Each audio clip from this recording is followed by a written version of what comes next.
थोड़ा जिहा 5 minute the This meeting is being recorded. And then anybody still has any questions, though, we'll talk. But today's topic will be focused on, or somebody has. I just have a comment about last week. ਹਾਂਜੀ ਤੁਸੀਂ ਬਹੁਤ ਚੰਗੀ ਤਰ੍ਹਾਂ ਇੱਕ concept ਦੱਸਿਆ last week. ਮੈਂ ਕਈ ਵਾਰੀ 2-3 ਵਾਰੀ ਮੈਂ ਦੇਖ ਚੁੱਕਾ ਹਾਂ। ਬਹੁਤ ਤੁਸੀਂ ਬਹੁਤ ਕਿਰਪਾ ਕੀਤੀ ਸਾਡੇ ਤੇ।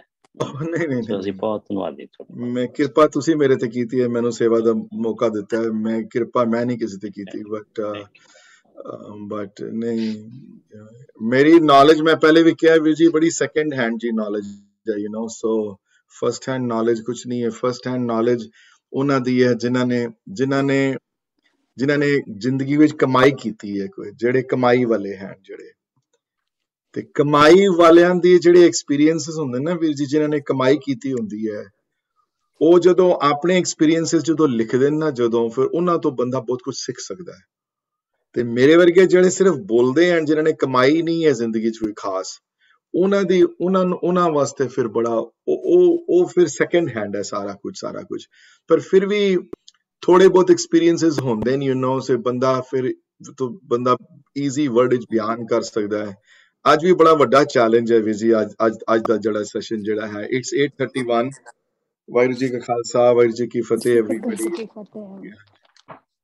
So last week we concentrated on the word ਹੁਕਮ ਤੇ ਹੁਕਮ ਦੀ ਰਜ਼ਾ ਵਿੱਚ ਚੱਲਣ ਦੀ ਜਿਹੜੀ ਹਿਦਾਇਤ ਦਿੱਤੀ ਗਈ ਹੈ ਪਹਿਲੀ ਪੌੜੀ ਵਿੱਚ। ਤੇ ਹੁਕਮ we tried to explain last time what the word is, and we all know it's a difficult word to understand. It's a complex web है बहुत ਹੁਕਮ ਦੀ। ਹੁਕਮ is something that ਉਹਦਾ order ਹੈ। ਹੁਕਮ ਇੱਕ system ਵੀ ਹੈ। ਔਰ ਐਟ ਅ ਲੋਅਰ ਸਟ੍ਰੈਟਾ ਮੈਂ ਕਿਹਾ ਸੀ, ਜਿਸ ਤਰ੍ਹਾਂ ਅਨੀਅਨ ਨੂੰ ਪੀਲ ਕਰਦੇ ਆ, ਯੂ ਨੋ, ਤੇ ਉੱਪਰਲੇ ਜਿਹੜੇ ਕਰਸਟ ਹਨ ਅਨੀਅਨ ਦੇ, ਜਿਹੜੇ ਈਜ਼ੀਲੀ ਪੀਲ ਹੋ ਜਾਂਦੇ ਨੇ, ਜਿਹੜੇ ਉਹਨਾਂ ਕਰਸਟ ਵਿੱਚ ਹੁਕਮ ਦੇ ਮੀਨਿੰਗ ਹੈ ਉਹਦੀ ਮਰਜ਼ੀ ਜਾਂ ਉਹਦੀ ਚਾਹ, ਉਹ ਜਿਸ ਤਰ੍ਹਾਂ ਚਾਹੁੰਦਾ ਹੈ, ਯੂ ਨੋ। ਸੋ ਉਹਦੇ ਵਿੱਚ ਫਿਰ ਇੱਕ ਹੁਕਮ ਹੈ ਉਹਦਾ ਨਿਮਰਤਾ 'ਚ ਰਹਿਣਾ, ਇੱਕ ਹੁਕਮ ਹੈ ਉਹਦਾ ਸੇਵਾ 'ਚ ਰਹਿਣਾ, ਇੱਕ ਹੁਕਮ ਹੈ ਉਹਦਾ ਆਨੈਸਟੀ ਵਾਲਾ ਜੀਵਨ ਬਤੀਤ ਕਰਨਾ, ਇੱਕ ਹੁਕਮ ਹੈ ਉਸਦਾ ਕੀਰਤਨ ਨਾਲ ਆਪਣੇ ਆਪ ਨੂੰ ਜੋੜਨਾ, ਇੱਕ ਹੁਕਮ ਹੈ ਉਹਦਾ ਨਾਮ ਨਾਲ ਰਿਲੇਸ਼ਨਸ਼ਿਪ ਐਸਟੈਬਲਿਸ਼ ਕਰਨੀ, ਇੱਕ ਹੁਕਮ ਹੈ ਝੂਠ ਤੋਂ ਦੂਰ ਰਹਿਣਾ। ਇਹ ਅਪਰ ਕਰਸਟ ਵਾਲੇ ਜਿਸ ਤਰ੍ਹਾਂ ਪੀਲਿੰਗ ਕਰਦੇ ਹੋ ਅਨੀਅਨ ਦੀ, ਇਹ ਉਸ ਤਰ੍ਹਾਂ ਦੇ ਪੀਲਿੰਗ ਵਾਲੇ ਹੁਕਮ ਹਨ ਜਿਹੜੇ ਥੋੜੇ ਈਜ਼ੀਲੀ ਸਮਝ ਆ ਜਾਂਦੇ। ਕਮਲ ਜੀ ਮੈਂ ਤੁਹਾਨੂੰ ਦੇ ਦਿਆਂ, ਤੁਹਾਨੂੰ ਤੁਸੀਂ ਜਿਹੜੇ ਮਿਊਟਿੰਗ ਵਾਲਾ ਚੱਕਰ ਜਿਹੜਾ ਹੈ, ਜਾਂ ਅਗਰ ਆਪਣੇ ਆਪ ਨੂੰ ਤੁਸੀਂ ਸਾਰੇ ਮਿਊਟ ਕਰ ਲਵੋ ਤੇ ਬੈਟਰ ਹੈ, ਫਿਰ ਆਵਾਜ਼ ਨਹੀਂ ਆਉਂਦੀ if you trying to talk to somebody, you know. ਤੇ ਜਿਹੜੇ ਲੋਅਰ ਜਿਹੜੇ ਕ੍ਰਸ ਵਾਲੇ ਡੀਪਰ ਜਿਹੜੇ ਇਨਸਾਈਡ ਜਿਹੜੇ ਮੀਨਿੰਗ ਜਿਹੜੇ ਹਨ ਹੁਕਮ ਦੇ, ਉਹ ਸਮਝਣੇ ਬਹੁਤ ਮੁਸ਼ਕਿਲ ਹਨ।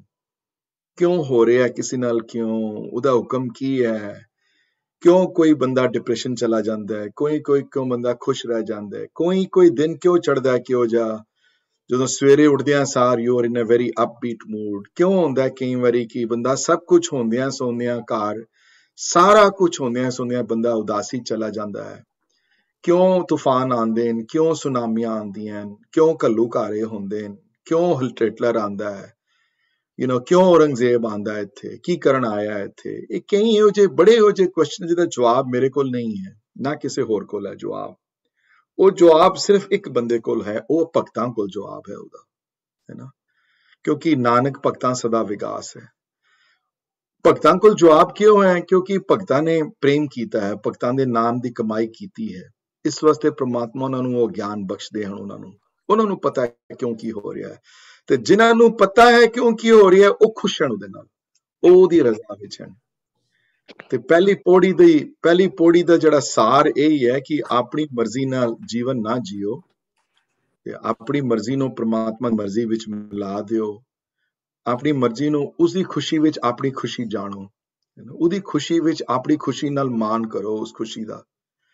ਅਗਰ ਉਹ ਕਿਸੇ ਗੱਲ ਤੋਂ ਖੁਸ਼ ਹੈ ਤੇ ਇਹ ਸਮਝ ਲਵੋ ਕਿ ਆਪਣੀ ਖੁਸ਼ੀ ਉਸ ਖੁਸ਼ੀ ਵਿੱਚ ਜਾਣੋ। ਤੇ ਦੇਖੋ, ਜਿੱਥੇ ਵੀ ਪਿਆਰ ਬਹੁਤਾ ਹੁੰਦਾ ਹੈ, ਜਿਹਦੇ ਨਾਲ ਪਿਆਰ ਬਹੁਤਾ ਹੁੰਦਾ ਹੈ, ਜਿਹਦੇ ਨਾਲ ਪਿਆਰ ਬਹੁਤਾ ਗਹਿਰਾ ਹੁੰਦਾ ਹੈ, ਬੰਦਾ ਕਈ ਵਾਰੀ ਉਹ ਚਾਹੁੰਦਾ ਹੈ ਕਿ ਇਹ ਚੀਜ਼ मैनू पसंद नहीं है करनी, वाइफ होवे या हस्बैंड होवे, या sometimes with your children also, if they want to do something and you really don't want to do that thing, but sometimes you still end up doing that because ਤੁਹਾਨੂੰ ਉਹਦੇ ਵਿੱਚ ਉਸਨੂੰ ਖੁਸ਼ੀ ਮਿਲਦੀ ਹੈ ਤੇ ਤੁਹਾਨੂੰ ਆਪਣੀ ਖੁਸ਼ੀ ਉਹਦੇ ਵਿੱਚ ਆਪਣੀ ਮਿਲਾ ਲੈਂਦਾ। ਕਿਉਂ ਦਾ ਉਹ ਕਿਉਂ ਹਰ ਇੱਕ ਨਾਲ ਨਹੀਂ ਕਰਦਾ, ਉਸ ਨਾਲ ਕਰਦਾ ਜਿਹਦੇ ਨਾਲ ਬਹੁਤਾ ਪਿਆਰ ਹੋਵੇ। ਸੋ ਇੱਥੇ ਵੀ ਪ੍ਰਮਾਤਮਾ ਪਿਆਰ ਹਾਸਲ ਕਰਨ ਵਾਸਤੇ ਉਹਦੀ ਖੁਸ਼ੀ ਨੂੰ ਜਾਣਨਾ ਔਰ ਉਸਦੀ ਖੁਸ਼ੀ ਵਿੱਚ ਆਪਣੀ ਖੁਸ਼ੀ ਨੂੰ ਰਲਾ ਲੈਣਾ, ਉਹਦੀ ਖੁਸ਼ੀ ਨੂੰ ਆਪਣੀ ਖੁਸ਼ੀ ਵਿੱਚ ਰਿਝ ਲੈਣਾ, ਆਪਣੀ ਖੁਸ਼ੀ ਨੂੰ ਉਸ ਖੁਸ਼ੀ ਵਿੱਚ ਮਿਲਾ ਲੈਣਾ, ਖੁਸ਼ੀ ਖੁਸ਼ੀ ਮਿਲਾ ਲੈਣਾ, ਜ਼ਬਰਦਸਤੀ ਨਹੀਂ ਮਿਲਾਣਾ। ਇਹ ਪਹਿਲੀ ਪੌੜੀ ਦਾ ਭਾਵ ਹੈ। ਜਿਹੜੇ ਗੁਰਸਿੱਖ ਜਿਹੜੀਆਂ ਮਾਈ ਭਾਈ ਕਰ ਪਾਉਂਦੇ ਹਨ ਇਹ ਵਾਲੀ, ਜਿਹੜੇ ਆਪਣੇ ਜੀਵਨ ਵਿੱਚ ਉਹ ਵਾਲੀਆਂ ਲਾਈਫ ਚੇਂਜਸ ਲਿਆ ਪਾਉਂਦੇ ਹਨ, ਉਹ ਉਹਦੀ ਰਜ਼ਾ ਵਿੱਚ ਚੱਲਣ ਦੇ ਹੱਕਦਾਰ ਹੋ ਜਾਂਦੇ ਹਨ, ਉਹ ਉਹਦੀ ਰਜ਼ਾ ਵਿੱਚ ਚੱਲਦੇ ਹਨ।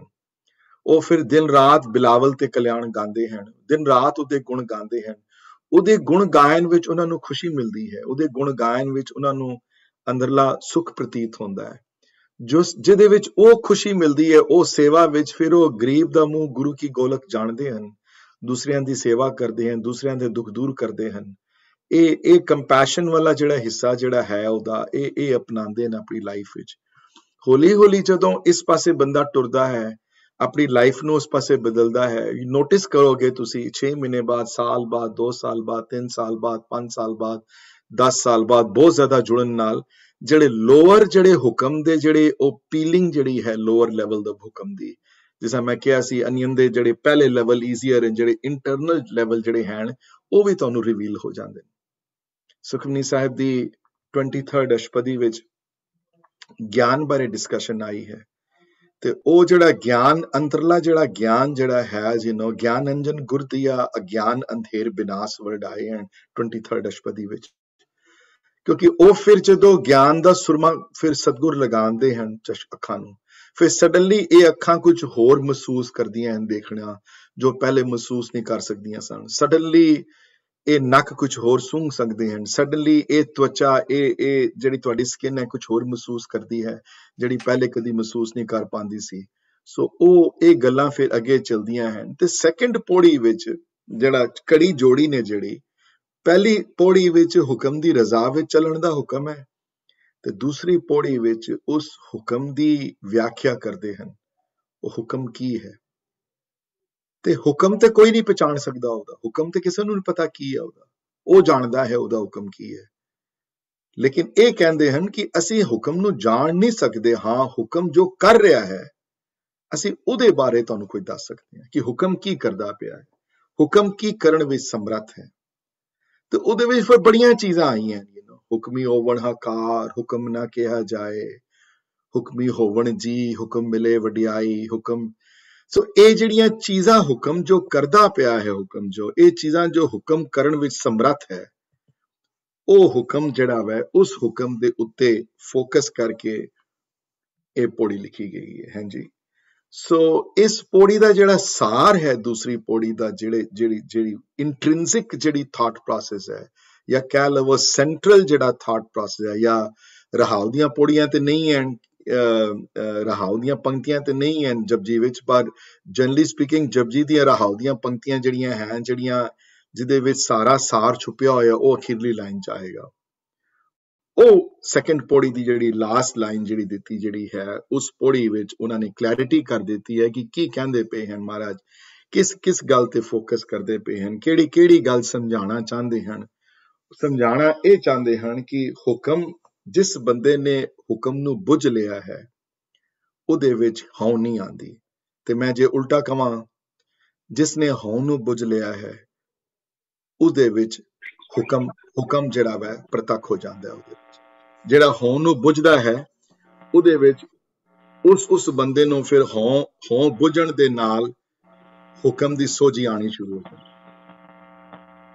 ਕਿਸੇ ਦੇ ਫੋਨ ਵਿੱਚੋਂ ਕੋਈ ਡਿਸਟਰਬੈਂਸ ਆਉਂਦੀ ਪਈ ਹੈ, ਮੇਰੇ ਫੋਨ ਚ ਆ ਰਹੀ ਹੈ? ਨਹੀਂ, ਹੁਣ ਨਹੀਂ ਆ ਰਹੀ। ਲੈਟ ਮੀ ਰੀਡ ਦ ਸੈਕੰਡ ਪੌੜੀ ਆਊਟ ਐਂਡ ਦੈਨ ਪਹਿਲੀਆਂ ਲਾਈਨਾਂ ਇੰਨੀਆਂ ਮੁਸ਼ਕਿਲ ਨਹੀਂ ਹਨ, ਪਹਿਲੀਆਂ ਕੁਝ ਲਾਈਨਾਂ ਅਖੀਰਲੀ ਲਾਈਨ ਹੀ ਹੈ ਜਿਹਦੇ ਤੇ ਮੇਨ ਫੋਕਸ ਹੈ ਸਾਰਾ, ਕਿ ਹੁਕਮੀ ਹੋਵਣ ਆਕਾਰ, ਹੁਕਮ ਨਾ ਕਿਹਾ ਜਾਏ। ਹੁਕਮ ਨਾ ਕਿਹਾ ਜਾਏ ਮਤਲਬ ਹੁਕਮ ਕਿਹਾ ਨਹੀਂ ਜਾ ਸਕਦਾ, ਭਾਵ ਔਖਾ ਹੈ ਸਮਝਾਉਣਾ ਕਿਸੇ ਨੂੰ। ਗੁਰੂ ਆਪ ਕਹਿੰਦੇ ਹਨ ਨਹੀਂ ਸਮਝਿਆ ਜਾ ਸਕਦਾ। ਬਿਖਮ ਹੈ ਹੁਕਮ ਨੂੰ ਸਮਝਣਾ ਬਹੁਤ, ਉਹਦੀ ਮਰਜ਼ੀ ਨੂੰ ਸਮਝਣਾ ਬਿਖਮ ਹੈ। ਉਹਦੀ ਮਰਜ਼ੀ ਦੇ ਅਪਰਲੇ ਪੀਲਿੰਗ ਨੂੰ ਸਮਝਣਾ ਈਜ਼ੀਅਰ ਹੈ, ਕਿਉਂਕਿ ਉਹ ਗੁਰਬਾਣੀ ਡਿਫਾਈਨਡ ਹਨ ਸਾਰੇ।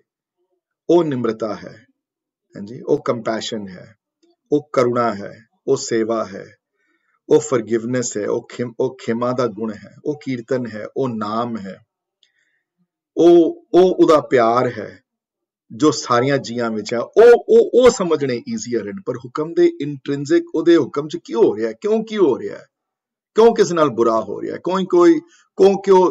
ਕੋਈ ਕਿਹਦੇ ਨਾਲ ਕੀ ਵਰਤ ਰਿਹਾ ਕਿਸੇ ਜ਼ਿੰਦਗੀ ਦੇ ਵਿੱਚ, ਉਹ ਕਹਿਣਾ ਔਖਾ ਹੈ। ਉਹ ਜਾਣਦਾ ਹੈ ਮਾਲਕ, ਜਾਂ ਭਗਤ ਜਨ ਜਾਣਦੇ ਹਨ ਜਿਹੜੇ ਭਗਤੀ ਕਰਦੇ ਹਨ ਉਸਦੀ।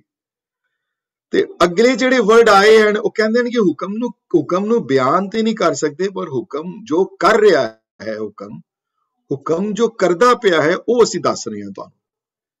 ਪਹਿਲਾ ਹੁਕਮ ਕੀ ਕਰਦਾ ਹੈ ਕਿ ਹੁਕਮੀ ਹੋਵਣ ਆਕਾਰ, ਜਿਤਨਾ ਕੁਝ ਜੋ ਨਜ਼ਰ ਆ ਰਿਹਾ ਹੈ ਤੁਹਾਨੂੰ, ਜੋ ਅੱਖਾਂ ਤੁਹਾਡੀਆਂ ਦੇਖ ਰਹੀਆਂ ਹਨ, ਜੋ ਅੱਖਾਂ ਤੁਹਾਡੀਆਂ ਨਹੀਂ ਦੇਖ ਰਹੀਆਂ।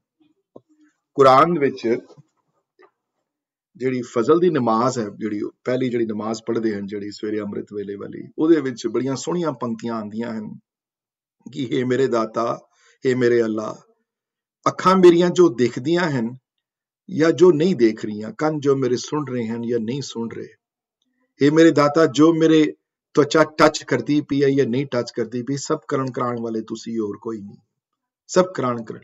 गुरबाणी भी यही गल कहती है, दिष्ट अंदृष्ट जो भी है सब तुसी करण कराने वाले। सारे धर्म यही कहते हैं। इत्थे महाराज यही कहते हैं हुक्मी होवन आकार ते नाम के धारे सगल आकार। 16 अष्टपदी विच नाम करण कराने वाला है, नाम हुक्म बहुता फर्क नहीं है। ते होर की करता है हुक्म की हुक्मी होवन जी हुक्म मिले वडियाई। हुक्म तो सारे जी पैदा होंदे हैं, ये ईजीयर है समझना। हुक्म तो ही वडियाई तुंदे मिलती है, अपनी वडियाई आप नहीं ला सकता। जिहदी प्रशंसा होंदी है, जिहदा नाम उच्चा करना चाहता ते परमात्मा दे हुक्म नाल उच्चा ना होंदा, वडियाई मिलती है उसनूं।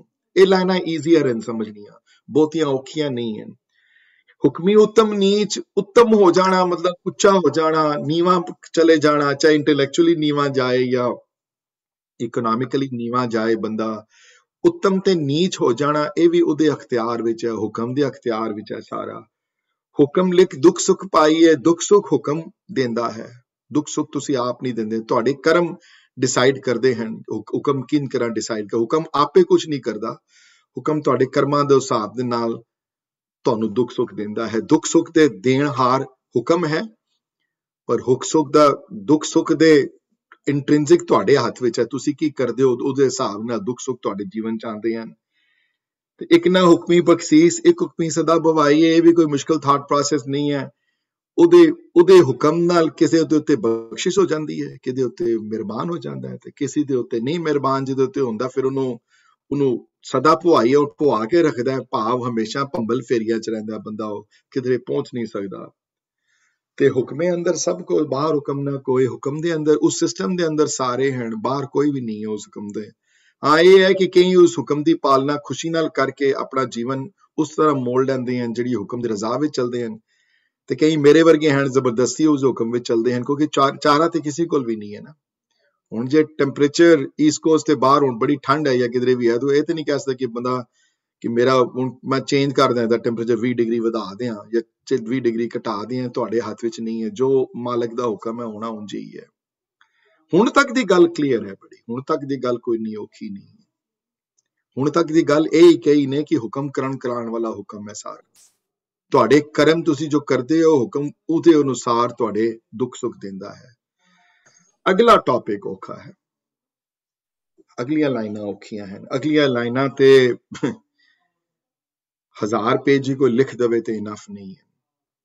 वो है कि हुक्म नूं बुझना, जिहड़ा हुक्म नूं पहचान लैंदा है या बुझ लैंदा है उहदे विच हों नहीं आंदी या होमे नहीं रहिंदी।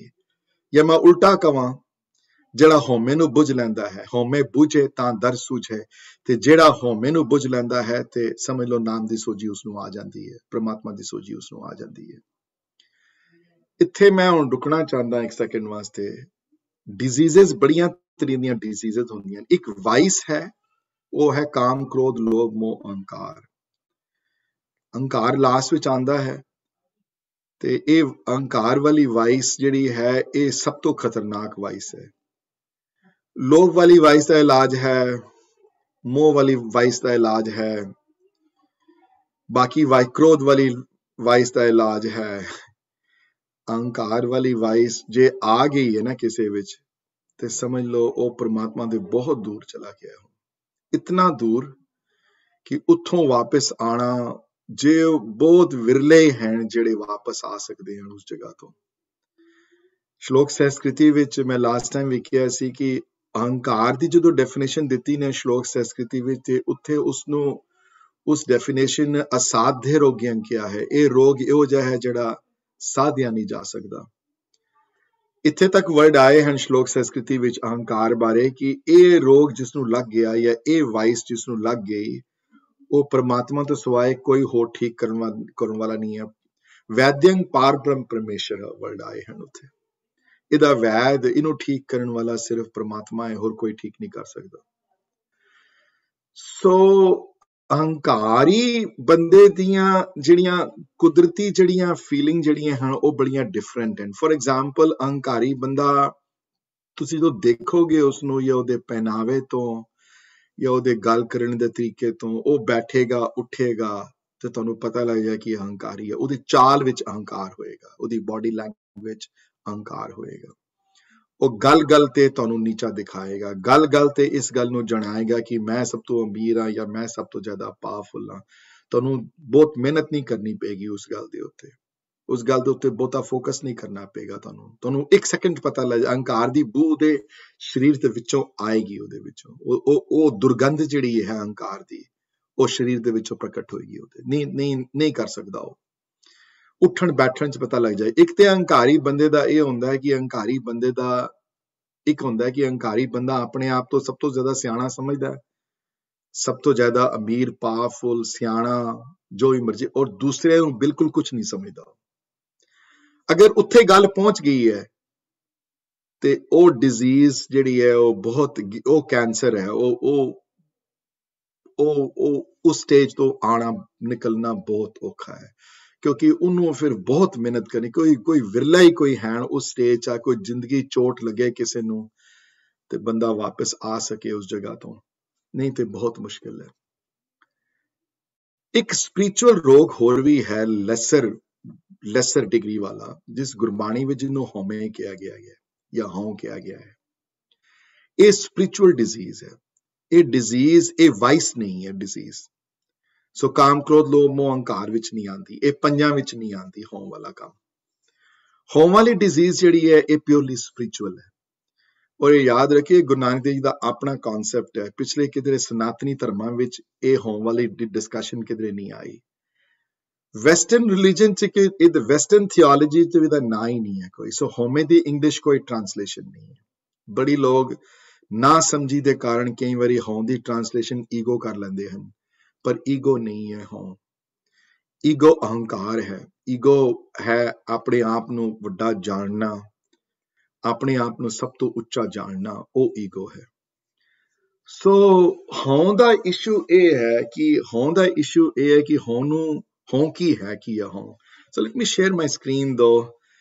ਬੜੀ ਵਾਰੀ ਕੀਤੀ ਹੋਈ ਹੈ ਪਹਿਲੇ ਮੈਂ ਗੁਰਦੁਆਰੇ ਕਈ ਵਾਰੀ ਮੈਂ ਲੈਟ ਮੀ ਟਰਾਈ ਟੂ ਇੰਨਾ ਈਜ਼ੀ ਸਬਜੈਕਟ ਨਹੀਂ ਹੈ to explain but I'll still get my I'll try my best here to shed some light on the word home. So if somebody can just unmute themselves and tell me ki haan screen nazar aa rahi hai unhon nu. Anybody can do that for me. Yes, Guruji, we can see it. Okay.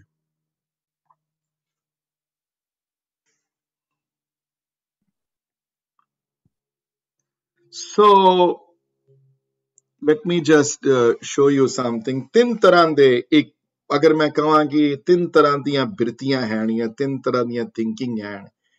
ਇੱਕ thinking ਹੈ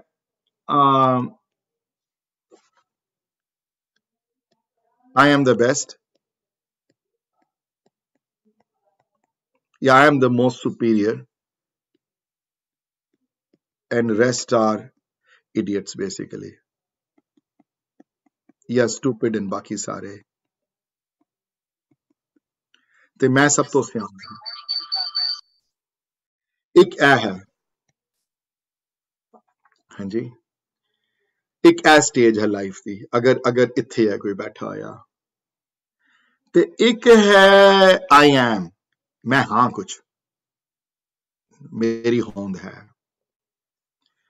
ਮੈਂ ਸਭ ਤੋਂ best ਤੇ ਨਹੀਂ ਹਾਂ, but ਮੇਰੀ ਹੋਂਦ ਡੈਫੀਨਿਟਲੀ ਹੈ।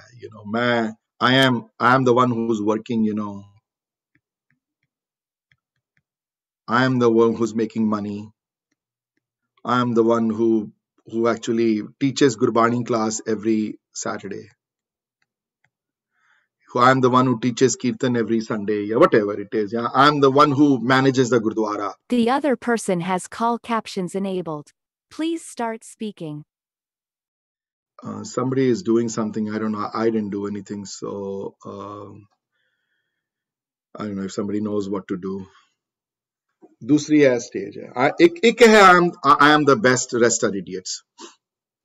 एक स्टेज है I am, मैं हाँ कुछ, मेरी हस्ती है, कुछ है, मैं काम कर रहा, मैं पैसे कमा रहा, मैं पढ़ा रहा। मैं शायद सब तो बेस्ट पैसे नहीं कमा रहा, लेकिन कमा मैं ही रहा, और कोई नहीं कमा रहा। एक होर स्टेज है,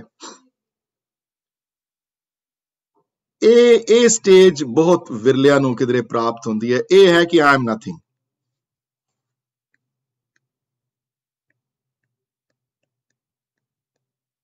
I am nothing. Somebody else is in charge.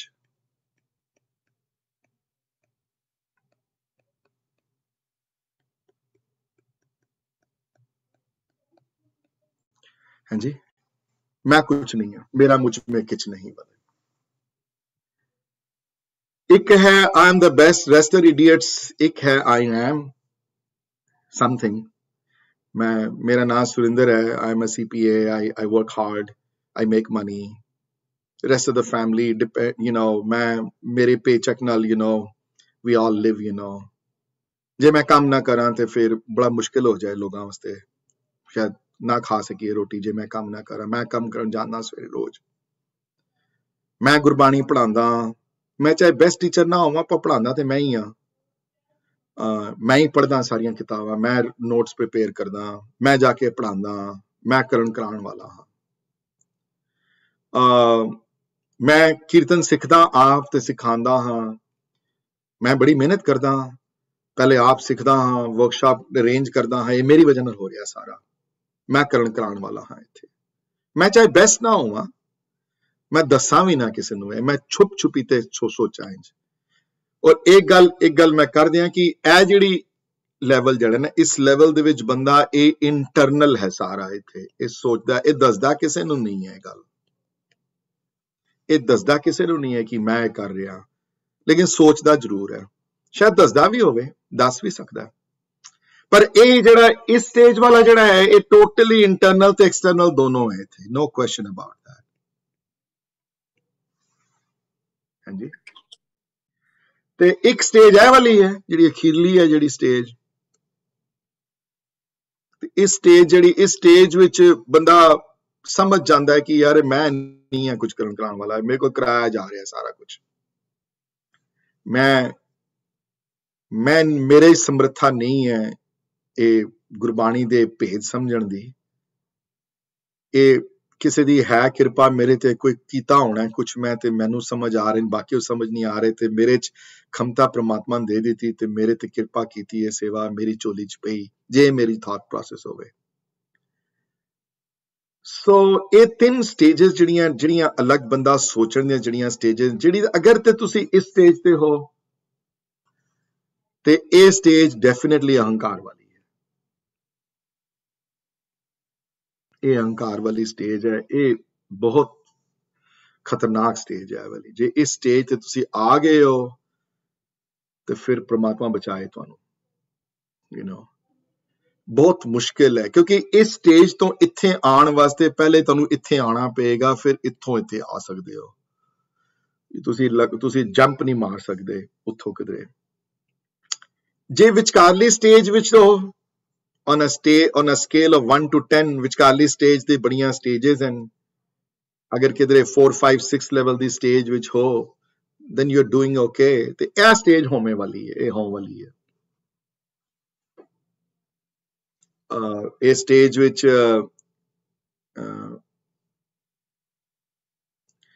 ਇਹ ਸਟੇਜ ਜਿਹੜੀ ਹੈ ਉਹ ਹੋਮੇ ਵਾਲੀ ਹੈ ਸਟੇਜ, ਤੇ ਜਿਹਦੇ ਉੱਤੇ ਮੇਰਾ ਪ੍ਰਭੂ ਦਿਆਲ ਹੋ ਜਾਵੇ ਬਹੁਤ, ਜਿਹਦੇ ਭਗਤ ਜਨਾਂ ਤੇ ਜਿਹੜੀ ਉਸ ਕਿਰਪਾਲੂ ਹੋ ਜਾਵੇ, ਜਿਹਦੇ ਉੱਤੇ ਪ੍ਰਮਾਤਮਾ ਬਖਸ਼। ਧੰਨ ਹਨ ਜਿਹੜੇ ਥਰਡ ਸਟੇਜ ਵਿੱਚ ਰਹਿੰਦੇ ਹਨ, ਧੰਨ ਹਨ ਜਿਹੜੇ ਥਰਡ ਸਟੇਜ ਹਮੇਸ਼ਾ ਰਹਿੰਦੇ ਹਨ, ਧੰਨ ਉਹ ਵੀ ਹਨ ਜਿਹੜੇ ਥਰਡ ਸਟੇਜ ਵਿੱਚ ਦਿਨ ਵਿੱਚ 2-3 ਘੰਟੇ ਵੀ ਬਿਤਾਉਂਦੇ ਹਨ ਸਟੇਜ ਵਿੱਚ, ਉਹ ਵੀ ਧੰਨ ਹਨ ਬਹੁਤ। ਅਖੀਰਲੀ ਜਿਹੜੀ ਸਟੇਜ ਹੈ ਹੁਕਮ ਵਾਲੀ ਹੈ।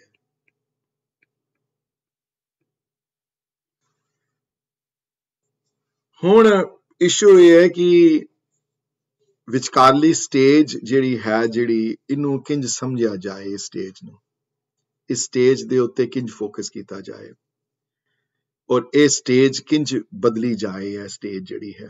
ਹਾਂਜੀ, so I'm going to stop sharing my screen here, and I'm going to stop here for a second and ask a question कि ਹੁਣ ਤੱਕ ਜੋ ਸਮਝਾਇਆ ਹੈ ਸਮਝ ਆ ਰਹੀ ਕਿ ਨਹੀਂ ਆ ਰਹੀ। ਤੇ ਹੁਣ ਹੋਮੇ ਦੀ ਥੋੜੀ ਡੈਪਥ ਵਿੱਚ ਜਾਵਾਂਗੇ,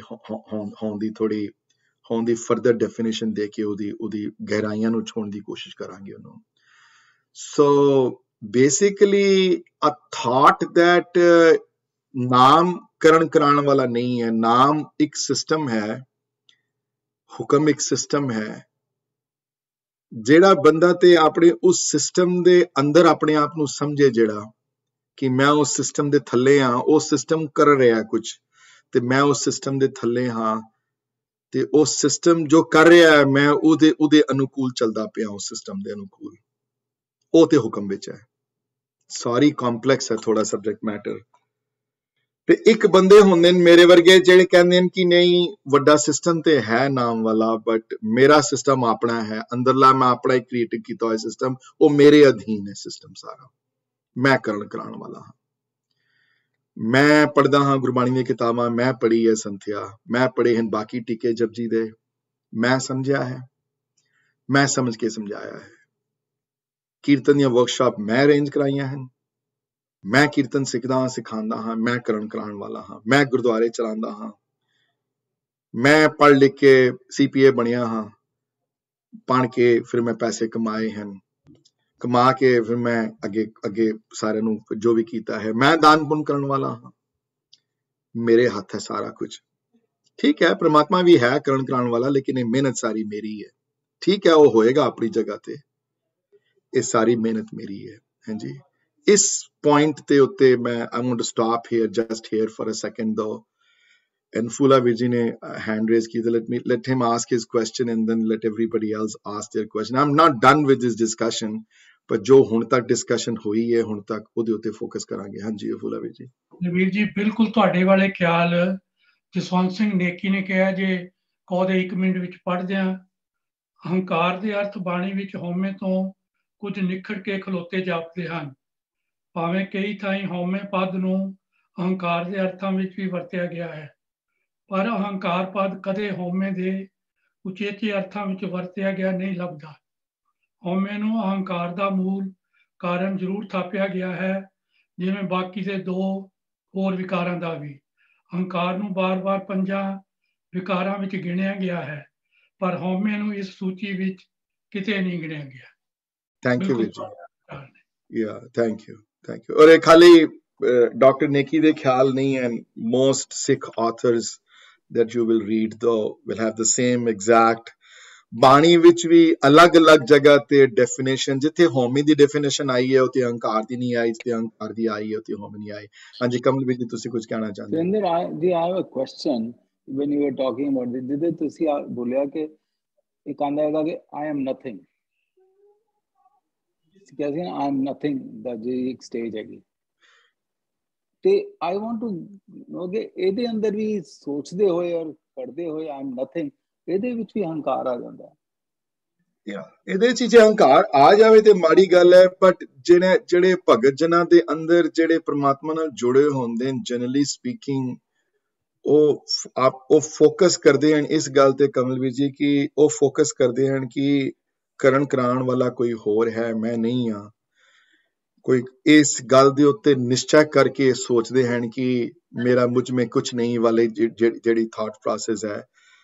ਲੇਕਿਨ ਇਹ thought process as you said, ਅਗਰ ਇਹ ਥਾਟ ਪ੍ਰੋਸੈਸ ਵਿੱਚੋਂ ਵੀ ਅਹੰਕਾਰ ਆ ਜਾਵੇ ਤਾਂ ਉਹ ਵੀ ਮਾੜਾ ਹੈ ਬੜਾ, ਬਟ ਨਹੀਂ ਆਉਂਦਾ। ਕਈ ਜਿਹੜੇ ਪ੍ਰਮਾਤਮਾ ਦੇ ਭਗਤਾਂ ਨੂੰ ਜਿਹੜੇ ਇਸ ਸਟੇਜ 'ਚ ਜਿਹੜੇ ਨਿਕਲੇ ਹਨ ਜਨਰਲੀ ਸਪੀਕਿੰਗ, ਉਹਨਾਂ 'ਚੋਂ ਨਹੀਂ ਆਉਂਦਾ। ਬਟ ਇਸ਼ੂ ਇਹ ਹੈ ਕਿ ਹਾਂ ਜਿਹੜੀ ਹੁਣ ਜਿਹੜਾ ਮੈਂ ਗੱਲ ਜਿਹੜੀ ਕਹਿਣ ਜਾ ਰਿਹਾ ਨਾ, ਇਹ ਸਭ ਤੋਂ ਔਖਾ ਹੈ ਸਮਝਣਾ। ਮੈਂ ਰੈਫਰੈਂਸਿਸ ਦਿਆਂਗਾ ਹੋਰ, ਪਰ ਧਿਆਨ ਨਾਲ ਸੁਣਿਆ ਮੇਰੀ ਗੱਲ ਹੁਣ।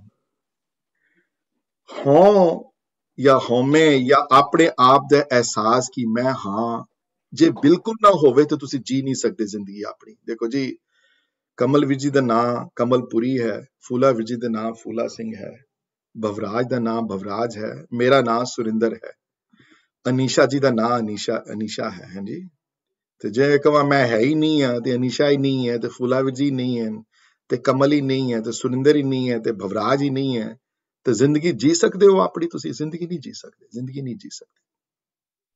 ਹੋਣ ਤੋਂ ਬਿਨਾਂ ਜ਼ਿੰਦਗੀ ਨਹੀਂ ਹੈ। ਸੋ ਇੰਡੀਵਿਜੁਅਲਿਟੀ ਚਾਹੀਦੀ ਹੈ to Liv in this world. ਹਾਂਜੀ, ਸੋ ਇਹ ਪ੍ਰਮਾਤਮਾ ਦੇ ਇਸ ਨੂੰ ਗੁਰਬਾਣੀ ਵਿੱਚ ਇਹ ਜਿਹੜਾ ਕਨਸੈਪਟ ਹੈ ਨਾ ਹਉਮੈ ਦਾ, ਜਿਹੜਾ ਜੀਣ ਵਾਸਤੇ ਜਿਹੜੀ ਹਉਮੈ ਚਾਹੀਦੀ ਹੈ, ਥੋੜੀ ਜੀ ਇੰਡੀਵਿਜੁਅਲਿਟੀ ਚਾਹੀਦੀ ਹੈ ਜੀਣ ਵਾਸਤੇ, ਉਸ ਨੂੰ ਸ਼ੁੱਧ ਹਉਮੈ ਗਿਣਿਆ ਗਿਆ ਹੈ, ਔਰ ਇਹ ਪ੍ਰਮਾਤਮਾ ਦੇ ਹੁਕਮ ਮੰਨਿਆ ਗਿਆ ਹੈ ਇਸ ਨੂੰ। ਸੋ ਪ੍ਰਮਾਤਮਾ ਦੀ ਮਰਜ਼ੀ ਨਾਲ ਇਹ ਹੋਂਦ ਤੁਹਾਨੂੰ ਦਿੱਤੀ ਗਈ ਹੈ। ਅੱਗੇ ਜਾ ਕੇ ਆਸਾ ਦੀ ਵਾਰ ਦੀ ਜਦੋਂ ਗੱਲਾਂ ਅੱਜ ਜਦੋਂ ਡਿਸਕਸ ਕਰਾਂਗੇ ਉਹ ਪੈਰਾਗ੍ਰਾਫ, ਤੇ ਉਹਦੇ ਵਿੱਚ ਇਹ ਵਰਡ ਆਣਗੇ ਕਿ ਹਾਂ ਉਹਦੀ ਮਰਜ਼ੀ ਨਾਲ ਇਨਸਾਨ ਵਿੱਚ ਆਈ ਹੈ। ਲੇਕਿਨ ਆਂਦੀ ਹੈ ਲੈਵਲ 1 ਤੋਂ ਲੈ ਕੇ 10 ਤੱਕ, ਉਹ ਲੈਵਲ 0.5 ਦੀ ਜਾਂ 1 ਦੀ, ਉਹ ਸ਼ੁੱਧ ਹਉਮੈ ਤੁਹਾਡੇ ਅੰਦਰ ਹੋਣੀ ਜ਼ਰੂਰੀ ਹੈ। ਜੇ ਨਾ ਹੋਈ ਤੇ ਫਿਰ ਤੇ ਬੰਦੇ ਦਾ ਜੀਣਾ ਹੀ, ਜੇ ਤੁਸੀਂ ਕਮਲ ਕਵੇ ਮੈਂ ਕਮਲ ਹੀ ਨਹੀਂ ਆ, ਸੁਰਿੰਦਰ ਕਵੇ ਮੈਂ ਸੁਰਿੰਦਰ ਹੀ ਨਹੀਂ ਆ, ਤੇ ਮੈਂ ਫਿਰ ਕੀ, ਮੈਂ ਕੁਝ ਕਰ ਹੀ ਨਹੀਂ ਸਕਦਾ। ਨਾ ਕਿਧਰੇ ਕੋਈ ਫਾਰਮ ਭਰ ਸਕਦਾ, ਨਾ ਕਿਧਰੇ ਮੈਂ ਟਰੈਵਲ ਕਰ ਸਕਦਾ, ਨਾ ਕੰਮ ਕਰ ਸਕਦਾ, ਨਾ ਸਕੂਲ ਜਾ ਸਕਦਾ। ਸੋ ਇਹ ਜਿਹੜੀ ਸ਼ੁੱਧ ਹਉਮੈ ਹੈ, ਜਿਹੜੀ ਪਵਿੱਤਰ ਹਉਮੈ ਹੈ, ਜਿਸ ਸ਼ੁੱਧ ਹਉਮੈ ਨਾਲ ਤੁਸੀਂ ਇਹ ਸਮਝਣਾ ਹੈ ਕਿ ਮੈਂ ਕਰਨ ਕਰਾਉਣ ਵਾਲਾ ਨਹੀਂ ਆ, ਉਹ ਸ਼ੁੱਧ ਹਉਮੈ ਦੇ ਅਗੇਂਸਟ ਗੁਰਬਾਣੀ ਨਹੀਂ ਹੈ। ਗੁਰਬਾਣੀ ਹੋਛੀ ਹਉਮੈ ਦੇ ਅਗੇਂਸਟ ਹੈ। ਇਸ ਵਾਸਤੇ ਬਾਣੀ ਵਿੱਚ ਬਹੁਤ ਜਗ੍ਹਾ, ਗੁਰਬਾਣੀ ਚ ਬਹੁਤੀ ਜਗ੍ਹਾ ਇਹ ਤੁਹਾਨੂੰ ਇਹੋ ਜਿਹੇ ਵਰਡ ਮਿਲਣਗੇ ਤੁਹਾਨੂੰ ਕਿ ਹਉਮੈ ਰੋਗ ਮਾਨੁਕ ਕੋ ਦੀਨਾ, ਆਇਨ ਵਰਡ, ਭੈਰੋ ਰਾਗ ਵਿੱਚ ਆਇਨ ਵਰਡ। ਹਾਂਜੀ, ਹਉਮੈ ਇਹ ਜਾਤ ਹੈ, ਇਹ ਵੀ ਵਰਡ ਆਏ ਹਨ। ਮੈਂ ਸਮਝਾਵਾਂਗਾ ਅੱਗੇ ਜਾ ਕੇ, we'll go through it. I'll try to explain everything, you know. ਹਉਮੈ ਇਹੋ ਹੁਕਮ ਹੈ, ਹਉਮੈ ਹੁਕਮ ਤੋਂ ਉਪਜੀ ਹੈ, ਕਿਉਂਕਿ ਸ਼ੁੱਧ ਹਉਮੈ ਜਿਹੜੀ ਹੈ, ਜਿਹੜੀ ਉਹ ਇੱਕ ਲੈਵਲ 1 ਦੀ ਜਾਂ ਲੈਵਲ 0.5 ਦੀ ਹਉਮੈ ਜਿਹੜੀ ਹੈ, ਉਹ ਹਉਮੈ ਬਿਨਾਂ ਤੁਸੀਂ ਜ਼ਿੰਦਗੀ ਜੀ ਨਹੀਂ ਸਕਦੇ। ਜ਼ਿੰਦਗੀ ਜੀਣੀ ਮੁਸ਼ਕਿਲ ਹੈ ਉਹਦੇ ਵਾਸਤੇ। ਉਸ ਹਉਮੈ ਨਾਲ ਬੰਦਾ ਪਹਿਚਾਣਦਾ ਹੈ ਆਪਣੀ ਰਿਲੇਸ਼ਨਸ਼ਿਪ ਨੂੰ, ਉਸ ਹਉਮੈ ਦੇ ਨਾਲ ਪਹਿਚਾਣਦਾ ਹਾਂ ਆਪਣੀ ਬਾਡੀ ਨੂੰ, ਆਪਣੇ ਆਪ ਨੂੰ, ਆਪਣੇ ਬੱਚਿਆਂ ਨੂੰ, ਆਪਣੇ ਸਾਥੀ ਸੰਗੀਆਂ ਨੂੰ। ਉਸ ਲੈਵਲ ਤੱਕ ਦੀ ਹਉਮੈ ਜਿਹੜੀ ਸ਼ੁੱਧ ਹਉਮੈ ਹੈ, ਉਹ ਐਸਰਸ਼ਨ ਵਾਲੀ ਹਉਮੈ ਨਹੀਂ ਹੈ, ਉਹ ਸ਼ੁੱਧ ਹਉਮੈ ਹੈ। ਉਹ ਹਉਮੈ ਹਾਣੀ ਜ਼ਰੂਰੀ ਹੈ।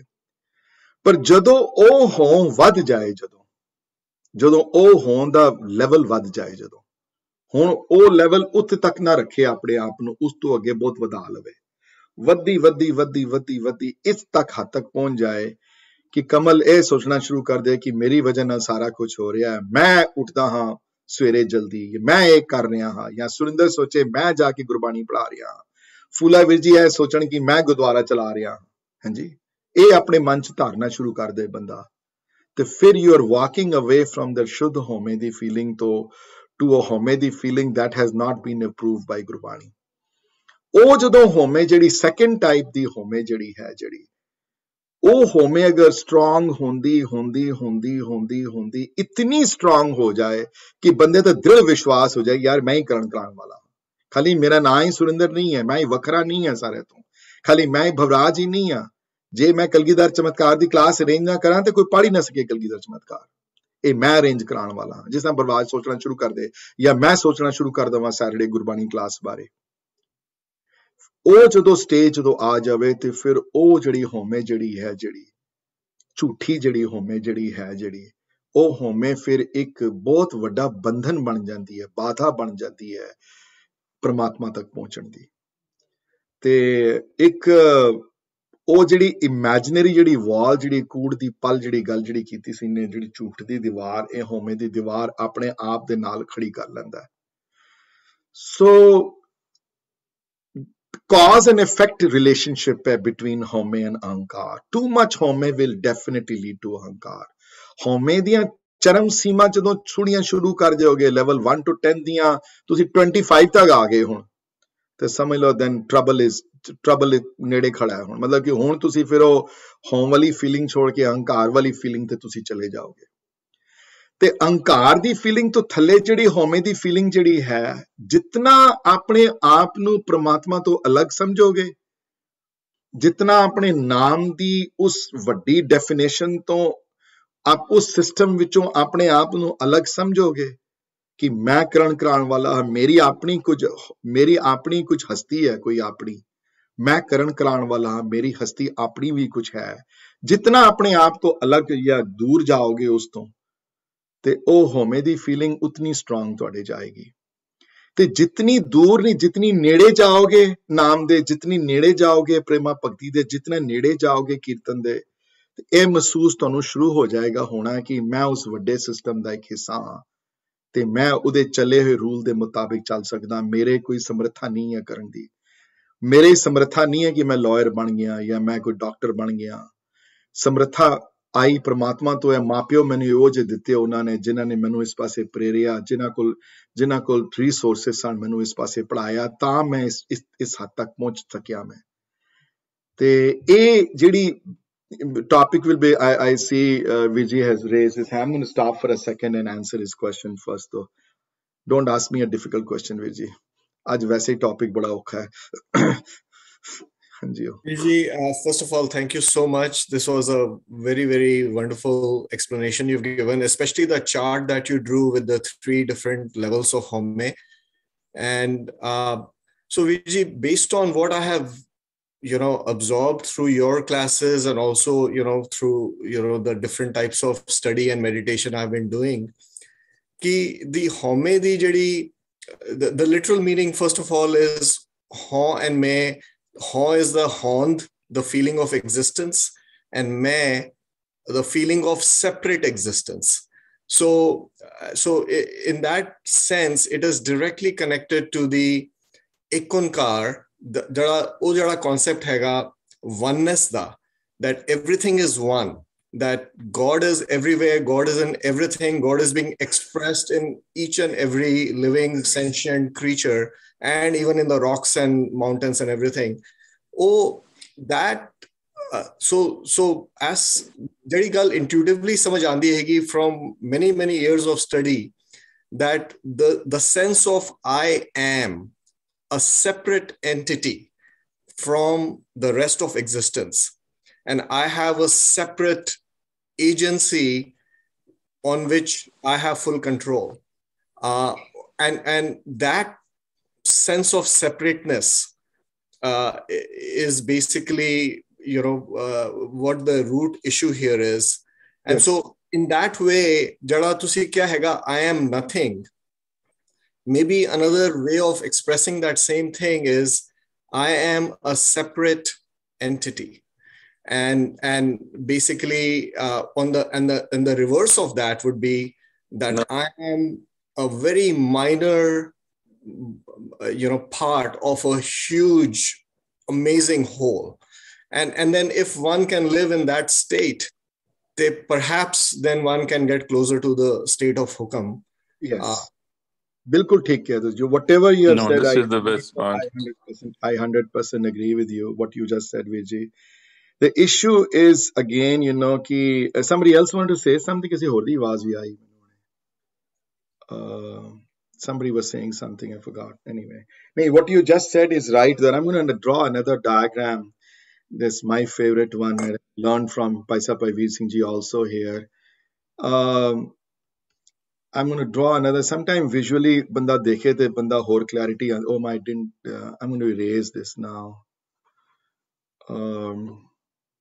So let's say कि universe, वैसे तो universe जेड़ा है कायनात define नहीं किया. Let's say this is the entire universe है.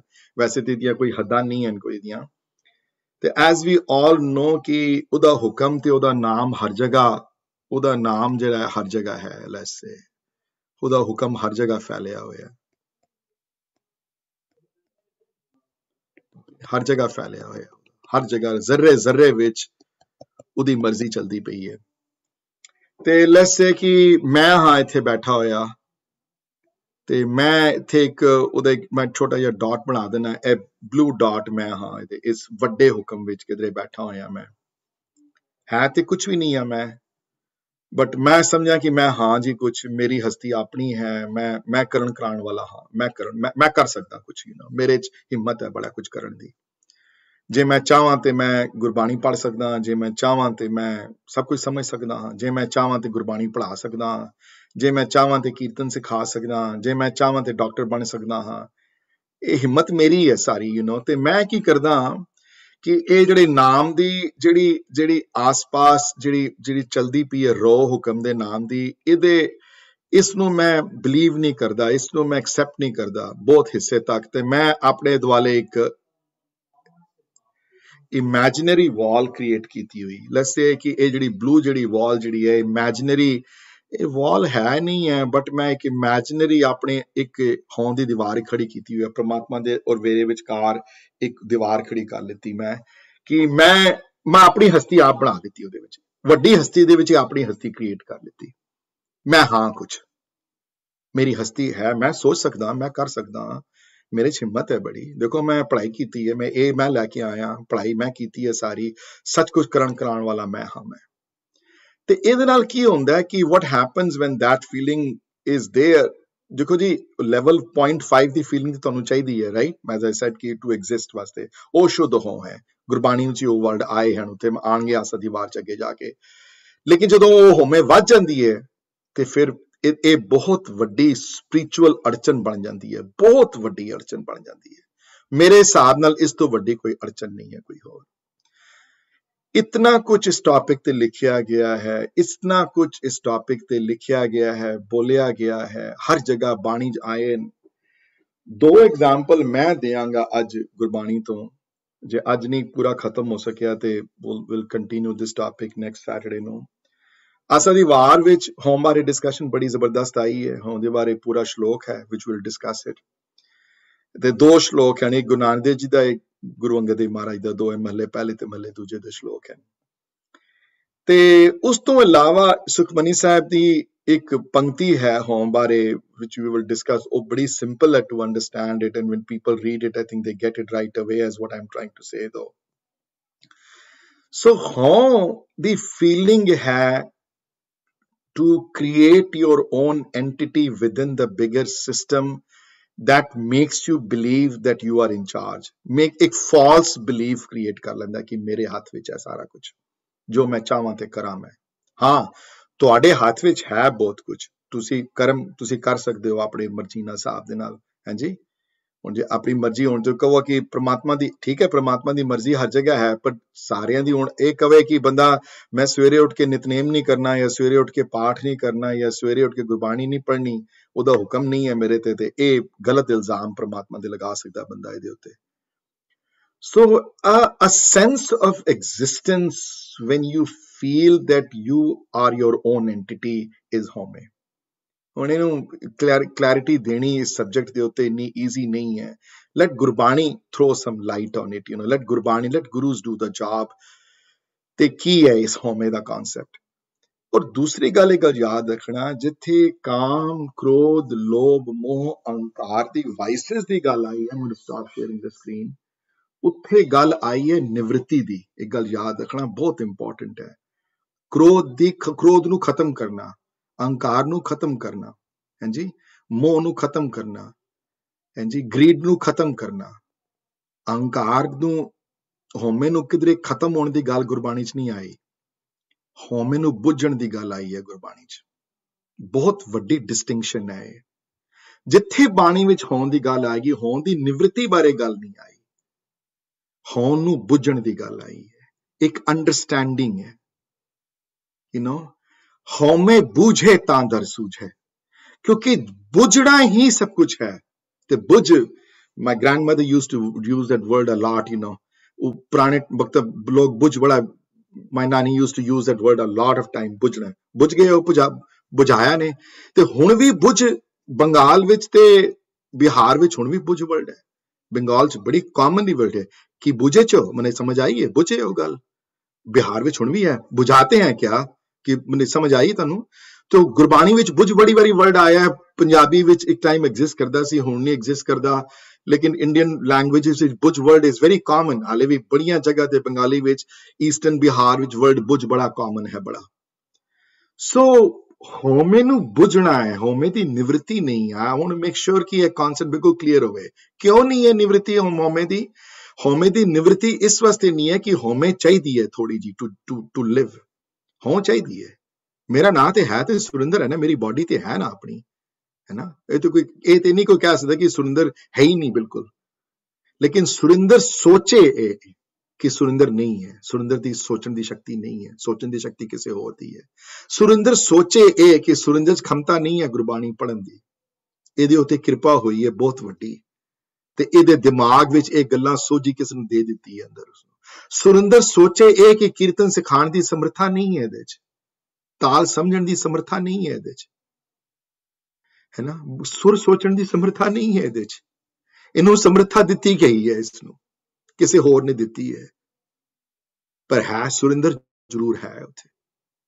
ਸੋ ਇਸ ਗੱਲ ਦਾ ਖਿਆਲ ਰਹੇ, ਹੋਂ ਨੂੰ ਬੁੱਝਣ ਦਾ ਇਸ਼ੂ ਹੈ, ਹੋਂ ਦੀ ਨਿਵਰਤੀ ਦਾ ਇਸ਼ੂ ਨਹੀਂ ਹੈ, ਪਰ ਅਹੰਕਾਰ ਦੀ ਨਿਵਰਤੀ ਦਾ ਇਸ਼ੂ ਹੈ, ਕ੍ਰੋਧ ਦੀ ਨਿਵਰਤੀ ਦਾ ਇਸ਼ੂ ਹੈ, ਮੋਹ ਦੀ ਨਿਵਰਤੀ ਦਾ ਇਸ਼ੂ ਹੈ, ਗ੍ਰੀਡ ਦੀ ਨਿਵਰਤੀ ਦਾ ਇਸ਼ੂ ਹੈ। ਉਹ ਵਾਈਸਸ ਹਨ ਸਾਰੇ, ਉਹਨੂੰ ਦੂਰ ਕਰਨਾ ਹੈ ਤੁਸੀਂ।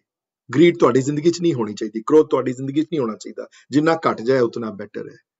ਪਰ ਕ੍ਰੋਧ ਨੂੰ ਸਿਰਫ ਬੁੱਝਣਾ ਨਹੀਂ ਹੈ, ਕ੍ਰੋਧ ਨੂੰ ਖਤਮ ਕਰਨਾ ਹੈ, ਹੋਂ ਨੂੰ ਬੁੱਝਣਾ ਹੈ।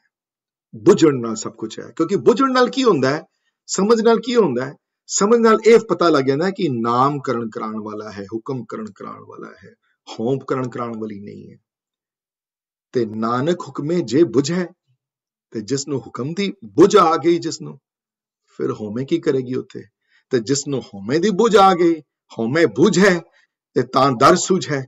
ਤੇ ਜੇ ਹਉਮੈ ਦੀ ਬੁਝ ਆ ਗਈ ਤੇ ਦਰ ਨਜ਼ਰ ਆ ਜਾਂਦਾ ਸਾਹਮਣੇ, ਕਿਉਂਕਿ ਦੀਵਾਰ ਚਲੀ ਗਈ ਨਾ। ਹੁਣ ਦੇਖੋ ਇੱਕ ਬੰਦਾ ਗੱਡੀ ਚਲਾ ਰਿਹਾ ਹੈ ਜੀ, ਤੇ ਹੁਣ ਉਹ ਆ ਗਈ ਹੈ ਮਿਸਟ ਬੜੀ ਸਾਹਮਣੇ, ਤੇ ਉਹ ਲੱਗੇ ਹੁੰਦੇ ਡਿਫੋਗਰ ਲੱਗੇ ਹੁੰਦੇ ਨੇ ਗੱਡੀ 'ਚ, ਤੇ ਡਿਫੋਗਰ ਆਨ ਕਰੋ ਤੇ ਲੱਗਦਾ ਵਾਹ ਸਾਫ਼ ਹੋ ਗਿਆ ਸਾਰਾ ਕੁਝ ਬਿਲਕੁਲ। ਪਹਿਲੇ ਤੇ ਬੜਾ ਗਿਆ ਫੌਗੀ ਸੀ, ਬੜਾ ਕੰਮ ਨਜ਼ਰ ਨਹੀਂ ਆਉਂਦਾ ਸੀ ਕੁਝ ਸਾਹਮਣੇ। ਇੱਕ ਵਾਰੀ ਡਿਫੌਗ ਹੋਇਆ, ਉਹ ਕਲੀਅਰ ਸ਼ੀਸ਼ਾ, ਹੁਣ ਬਿਲਕੁਲ ਸਾਹਮਣੇ ਸਮਝ ਆ ਰਿਹਾ ਸਿਸਟਮ ਸਾਰਾ ਕੀ ਹੈ ਸਾਰਾ, ਹਾਂਜੀ। I know it's difficult concept. I know it's not easy to understand. ਔਰ ਅੰਗਦ ਹੋਰੀ ਕਲਾਸਿਸ ਗੁਰਬਾਣੀ ਦੀਆਂ ਇਹ ਲੋਕ ਕਰਦੇ ਹੁੰਦੇ ਨੇ, ਕਾਲਜਸ ਵਿੱਚ ਦਿੰਦੇ ਹੁੰਦੇ ਨੇ ਜਾ ਕੇ ਹਉਮੈ ਤੇ ਇਸ਼ੂ। ਤੋਂ ਇਹ ਇੱਕ ਐਕਸਰਸਾਈਜ਼ ਕਰਦੇ ਹੁੰਦੇ ਨੇ, ਕਰਿਓ ਕਦੀ ਆਪਣੇ ਆਪ ਨਾਲ, ਔਖੀ ਐਕਸਰਸਾਈਜ਼ ਬੜੀ। half an hour spent talking to somebody without using the word I, in that respect, kisi gal te other than you have to use the word I. When I am going to the bathroom to use I karoge, ya I am walking away from the house I use karoge, par hor kisi cheez I na use kare banda, So let me give you some deeper examples from Gurbani though. ਤੇ ਸੁਖਮਨੀ ਦੀ example ਪਹਿਲੇ ਦਿਆਂਗਾ, ਕਿਉਂਕਿ I think that is little easier to understand, I feel, than the other ones, because Sukhmani the example ਜਿਹੜੀ ਹੈ ਉਹ ਥੋੜੀ ਜਿਹੀ ਸਿੰਪਲਰ ਹੈ, and then Asa the war the example ਜਿਹੜੀ ਹੈ ਉਹ ਥੋੜੀ ਜ਼ਿਆਦਾ ਡੀਪਰ ਹੈ, ਔਰ ਥੋੜੀ ਕੰਪਲੈਕਸ ਹੈ ਉਹ ਥਾਟ ਪ੍ਰੋਸੈਸ ਜਰਾ ਜਿਹਾ। So let me try to give an example Gurbani ਤੋਂ about that though, about Sukhmani Sahib ਤੋਂ ਪਹਿਲੀ ਐਗਜ਼ਾਮਪਲ ਦਿੰਦੇ ਆ, and then ਫਿਰ ਦੂਸਰੀਆਂ ਐਗਜ਼ਾਮਪਲ ਜਿਹੜੀਆਂ ਬਾਅਦ ਦਿਆਂਗੇ ਉਹਦੀਆਂ। ਤੇ ਮੈਂ ਆਪਣੀ ਸ਼ੇਅਰ ਕਰਾਂਗਾ ਸਕਰੀਨ ਹੁਣੇ, ਤੇ if somebody can just tell me from anybody can just unmute it कि ਤੁਹਾਨੂੰ ਇਹ ਨਜ਼ਰ ਆ ਰਹੀ ਹੈ ਤੁਹਾਨੂੰ ਇਹ आ रही है ਹਾਂਜੀ ਸੋ ਤੁਸੀਂ ਇਹ ਦੇਖੋਗੇ ਇਹ ਸੁਖਮਨੀ ਦੀ ਅਸ਼ਟਪਦੀ ਸ਼ੁਰੂ ਹੁੰਦੀ ਹੈ ਮੈਂ ਉੱਤੇ ਜਾ ਰਿਹਾ ਅੱਜ ਵੀ ਨਾ going to discuss everything here ਅਹੰਕਾਰੀ ਤੋਂ ਸ਼ੁਰੂ ਹੁੰਦੀ ਹੈ ਅਹੰਕਾਰ ਦੀ ਡਿਸਕਸ਼ਨ ਪਹਿਲੇ ਆਈ ਹੈ ਸੁਖੀ ਬਸੇ ਮਸਕੀਨੀਆਂ ਆਪਨੇ ਵਾਰ ਤਲੇ ਤੇ बड़े बड़े अहंकारिया ते पहले सारी गल अहंकार दी आई है जिसके अंतर राज अभिमान सो नरकपाती होवत सुआन जो जाने में जोबनवंत सो होवत बिष्टा का जंत आपस को कर्मवंत कहावे जन्म मरे बो जोन भ्रमावे तन भूम का जो करे गुमान सो मूर्ख अंधा ज्ञान ये अहंकार दी एक क्लासिकल डेफिनेशन है अहंकार दी you know ਧਨ ਭੂਮ ਕਾ ਜੋ ਕਰੇ ਗੁਮਾਨ ਧਨ ਤੇ ਜਾਇਦਾਦ ਦਾ ਕਿ ਘਰ ਮੇਰੇ ਬੜੇ ਵੱਡੇ ਨੇ ਜਾਂ ਮੇਰੇ ਕੋਲ ਬੜੀ ਰੀਅਲ ਐਸਟੇਟ ਹੈ ਯੂ نو ਤੇ ਹੋਮੇ ਵਾਲੇ ਬੰਦਾ ਤੇ ਦੇ ਨਿਮਰਤਾ ਵਾਲਾ ਬੰਦਾ ਹੋ ਸਕਦਾ ਬੜਾ ਹੋਮੇ ਵਾਲਾ ਬੰਦਾ ਤੇ ਇੰਜ ਰਿਐਕਟ ਕਰ ਸਕਦਾ ਕਿ ਬੜਾ ਨਿਮਰ ਵੀ ਹੋਵੇ ਬੜਾ ਕੋਈ ਐਸੀ ਗੱਲ ਨਹੀਂ ਉਹ ਆਏ ਜਾਏਗਾ ਤੁਹਾਨੂੰ ਪਤਾ ਵੀ ਨਹੀਂ ਲੱਗੇਗਾ ਕਿ ਇਹਦੇ ਚ ਹੋਮੇ ਹੈ ਇਹਦੇ ਚ ਕਿਉਂਕਿ ਅੰਦਰ ਹੈ ਉਹ ਫੀਲਿੰਗ ਬਾਹਰੋਂ ਤੇ ਫੀਲਿੰਗ ਹੀ ਨਹੀਂ ਹੁੰਦੀ ਬਾਹਰੋਂ ਤੇ ਬੜਾ ਨਿਮਰਤਾ ਵਾਲਾ ਲੇਕਿਨ ਅੰਦਰਲੀ अनफॉर्चुनेटली ये गल जरूर फील करता है कि मेरे की करण कराने वाला मैं आप हस्ती हाँ अपनी जरूर हुण देखो अगले नंबर 2 ते आ जाओ अगे फिर अहंकार दी डेफिनेशन है तनवंता होए क्या गरबावे तृण समान के संग न जावे बो लश्कर मानस ऊपर करे आस पर भीतरता का होए विनाश सब ते आप जाने बलवंत खिन में होए जाए भस्मंत किसे ना बदे आप अहंकारी धर्म राय तिस करे खुआरी गुर प्रसाद जाका मेटे अभिमान सोजन नानक दरगे प्रवान ते हुण आई अहंकार दी गल जिहड़ी धर्म दी खेतर विच जिहड़े अहंकार करदे ते उस तो बाद I'm not going to read the whole thing हुण नंबर इस तो बाद इत्थे होमे दी डेफिनेशन शुरू होई है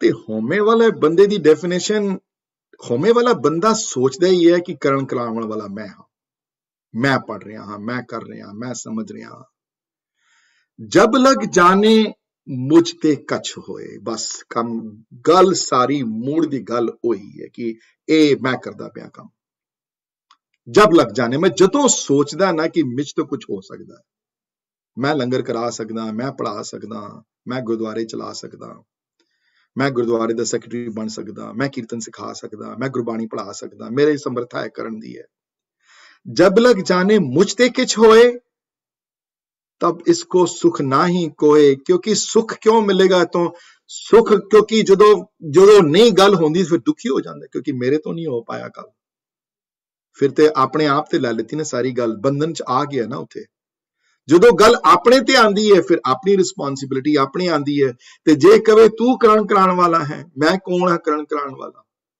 तू करेगा जो करेगा तेरी मर्जी च होएगा सारा कुछ फिर उदे तो दुख नहीं मिलते उस कदी दुख नहीं आंदे उदे चो क्योंकि उदे विच उदी मर्जी विच वो खुशी महसूस करता है वो हुक्म दी रजा विच चलदा पिया है जब लग जाने मुझ ते कुछ होए तब इसको सुख ना ही कोई अगली लग ले देख लो होर क्लैरिटी आ जाएगी जे जब ए जाने मैं किछ करता जब तक ये जानदा कि मैं करण कराने वाला हां फिर जदों वो सोचे कि मैं करण कराने वाला हां होम विच रहिंदा परमात्मा तो टुट जांदा जो परमात्मा तो टुटता है अलग रहिंदा है अपनी मनमुखी जीवन बितांदा जदों ते फिर बार बार आना जाना होदा फिर जन्म होंदा है फिर भटक के वापस आंदा है फिर जन्म होंदा है ये साइकिल कभी मुकदा नहीं है तब लग गर्भ जोन में फिरता मतलब साइकिल ऑफ बर्थ और डेथ तो छुटकारा नहीं हो सकता फिर जेड़े होम वाले जेड़े होंदे ना जनरली स्पीकिंग होम वाले जेड़े बहुत होम दी फीलिंग स्ट्रांग वाले जेड़े बंदे होंदे न वो बंधन विच होंदे न हमेशा उन्होंने अपने उन्होंने कहते हैं कि ये मेरी है ये मेरा पुत्र है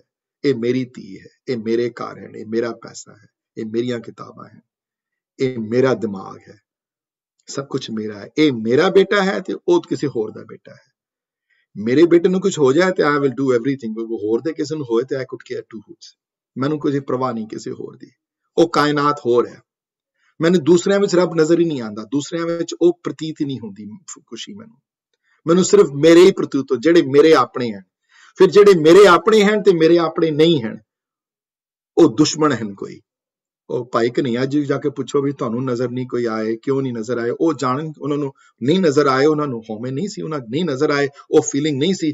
जब लग गर्भ जो उनमें फुरता कि जब तारे को बैरी मीत, बैरी मने दुश्मन ते मीत मने फ्रेंड्स।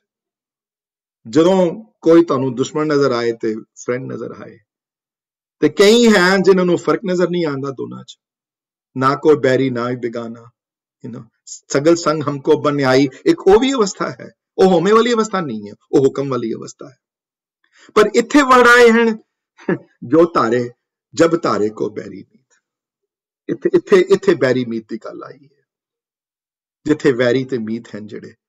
ते फिर जदे वैरी मीत की गल आएगी, फिर तुहाडा चीत किस ने चल रह सकता, तुहाडा फिर तुहाडा मन किस तरह सुखी हो सकता मन। ते जब लग मोह मगन संग माए, तल लग धर्म राय दे सजाए।